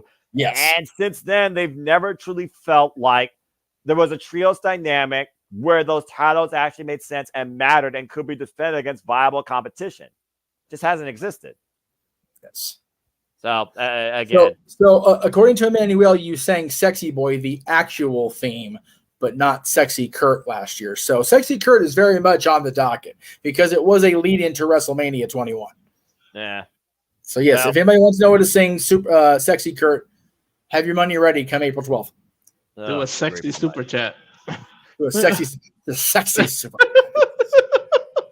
I'm going to pretend I didn't hear that. As we're back here on NXT, which hopefully is our last commercial break. Our main event here at NXT, it's NXT versus TNA once again. NXT and A, our six-man tag. The Rascals taking on Javon Evans and the NXT Tag Team Champions. We get back on pace here. Evans and Zachary Wentz in the ring now. Yeah, exactly. And Wentz just caught Evans with a kick. Now off the second rope, looking to fly. High cross body. Evans rolls through. Evans caught him. And the OG showing his test of strength here. Former Deadlock Pro Wrestling. Big power slam. That's the John Cena shout out with that roll through. David Frazier flies to the top rope with the axe handle, though, and runs into the shooting star press. Here's the hook of the leg to win this match. And Wentz kicks out at 2. Nathan Frazier argued with the ref if that was the 3, but I don't think so. And taking another look at this, the elevation, the height he got running in off that shooting star press. A beautiful running shooting star press. And now Axiom, former Heritage Cup winner, the inaugural Heritage Cup winner, might I add, the former A-Kid, heavy kinesis tape on the left shoulder, though, trying to tie up Zachary Wentz. I was just thinking about that kinesio tape. I was going to say a big target on his shoulder. I'm surprised it hasn't been targeted at all by the Rascals, knowing how the Rascals like to play dirty. So far, no spray paints coming to play either, as Zachary Wentz right now trying to crawl his way over to his corner to make the tag. Waist lock applied here. And again, transitioning into the sleeper hold, though. Axiom isolating Wentz in the middle of the ring. And again, right now, we're talking about Axiom, Nathan Frazier, the disconnect they might have as a tag team at times. They are still our NXT Tag Team Champions. A great successful defense against Chase University's Andre Chase and Duke Hudson at Heatwave. They might not be getting along outside of the ring, but in the ring, they're doing well. So far, great cohesion here. Triple super kick. First kick, JMN Evans with the cover on Wentz and gets a 2.5. Zachary Wentz is in desperate need of a tag right now. Yeah, by the way, kudos to Nathan Frazier and Axiom playing defense, keeping the other Rascals at bay. As a cross-arm choke here for Evans. Yeah, straight jacket, cross jacket, what the hell you want to call it. The arms crossed in between Zachary Wentz's throat. He pulled it back behind his head, but JMN Evans right now unable to keep Rascal down the base. Picks the ankle, though, to bring him back down the mat. Now transitioning. Wait for the Enziguri coming. Up kick. Javon launched to his corner. Axiom back in play, and Axiom again grabbing Wentz. Ankle now lock, picking as the we ankle. talked about Sexy Kurt there. And ankle lock applied here. And Wentz right now rolls through and sends Axiom, though, into his corner. Nathan Frazier, though, springing up to the top rope. Caught with a knee out of midair. I think they just collided in midair. He got enough of Nathan whatever he Frazier wanted looks to a little do, out though. of it. Yeah, he got enough out of it, though, to create separation and a pinnacle moment here to make the tag. Rascals stand ready. Another Tag half Wesley. Yeah. Tad Wesley, Tad Javon Evans, the two that actually are part of NXT. Wesley, Amazing, of course, isn't again, former NXT North American champion, can no longer challenge for that title as Open Fleming is champion after losing to him at Heatwave. Ooh! And Great is what led to this reunion, though. Yeah, exactly. When we thought he was about to leave NXT, as Rascals, though, came back and wanted to help a friend, and the friend also helped them at Slammiversary. Tag made to Trey Miguel, the Fresh Prince of Midair, to the Ohio represent. Accidental trying to come in. Combination offense here by the Rascals, though. Teeing off. Double stomp by Trey Miguel. And Trey Miguel Now now what you leading go for? Evans. Ooh, nice scorpion kick. And Oh. a lightning spiral. Wow. Frazier now in, though. Back elbow strike again. You don't see Trey Miguel coming, but you sure as hell feel it. And Miguel firmly in control here for his team. Combination tags made by Wentz and by Lee. And triple offense here. We saw this Slammiversary. Revolution drop kick. Nathan Frazier may be out, Noah. Cover by Wesley to pin a tag champ. 2.5. Oof. There's fall this match. This is a pretty good main event. Well, again, when I think it was improv too. I would expect anything less considering who I'm dealing with from TNA and NXT for that matter. Innovative offense on both sides because the Rascals are always innovative. I can't wait to see who else crosses the line. Oh! Step up Zaguri by David Frazier. JMN Evans now legal. Tab made a trade on the opposite side. It's Javon and Trey. Javon flies. High crossbody. Barely got Trey with that knee. That was higher than me and RVD on 420. That's saying something. Right now, he bouncing and flying, kicking everybody in sight. No one gets as high as Rob Van. This is accurate. Trey Miguel up the second rope. Miguel, somersault. Bringing top rope. Cutter! Top rope avalanche cutter. These six are literally leaving everything out here tonight in NXT's main event. Literally leaving everything out on the line. You blink, you may miss something, Noah. Crowd chanting, this is awesome. For once, I agree in NXT TV. Up on the second rope. And again, drop kick. And now a tag made by Javon to Nathan Frazier. Nathan Frazier springing in. Tag made to Axiom. Isolating Trey Miguel in their corner. Trey perched on the top rope. And Spanish fly, I think. I think they're going to go for a Spanish fly here, Noah. I think you're onto something. Walter! Oh, God! Massive Spanish fly and the Phoenix Splash! Is enough to cover the Rascals? Everybody breaks it up. Oh, I thought it might have been over. A triple breakup. Or a double breakup.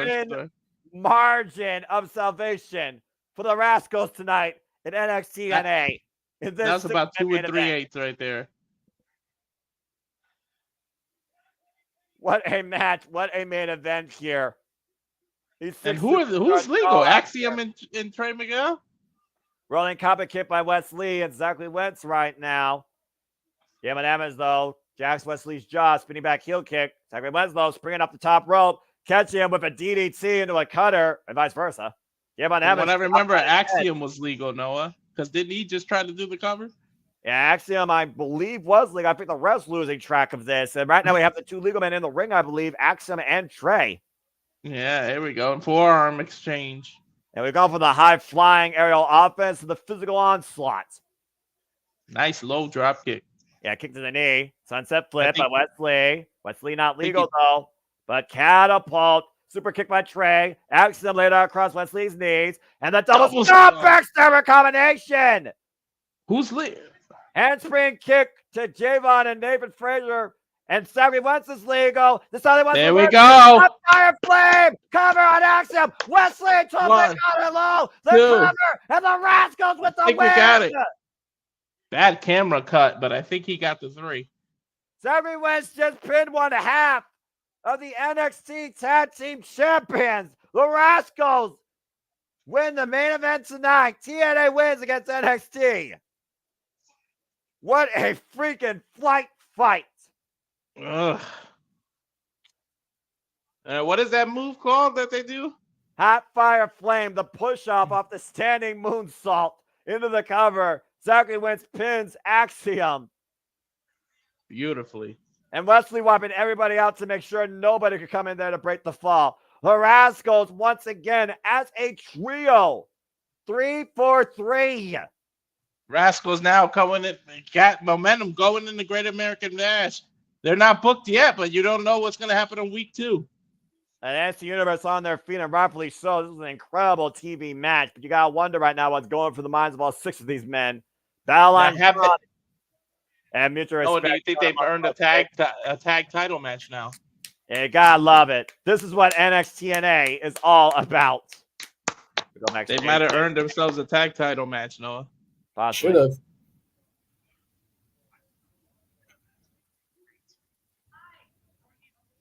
We're not done yet, Noah. Uh-oh.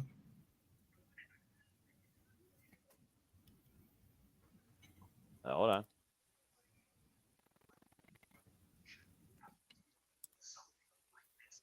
Even Page tired doing or Mensa, who's pinned him now 3 times. Or excuse me, twice. 2 or 3 count.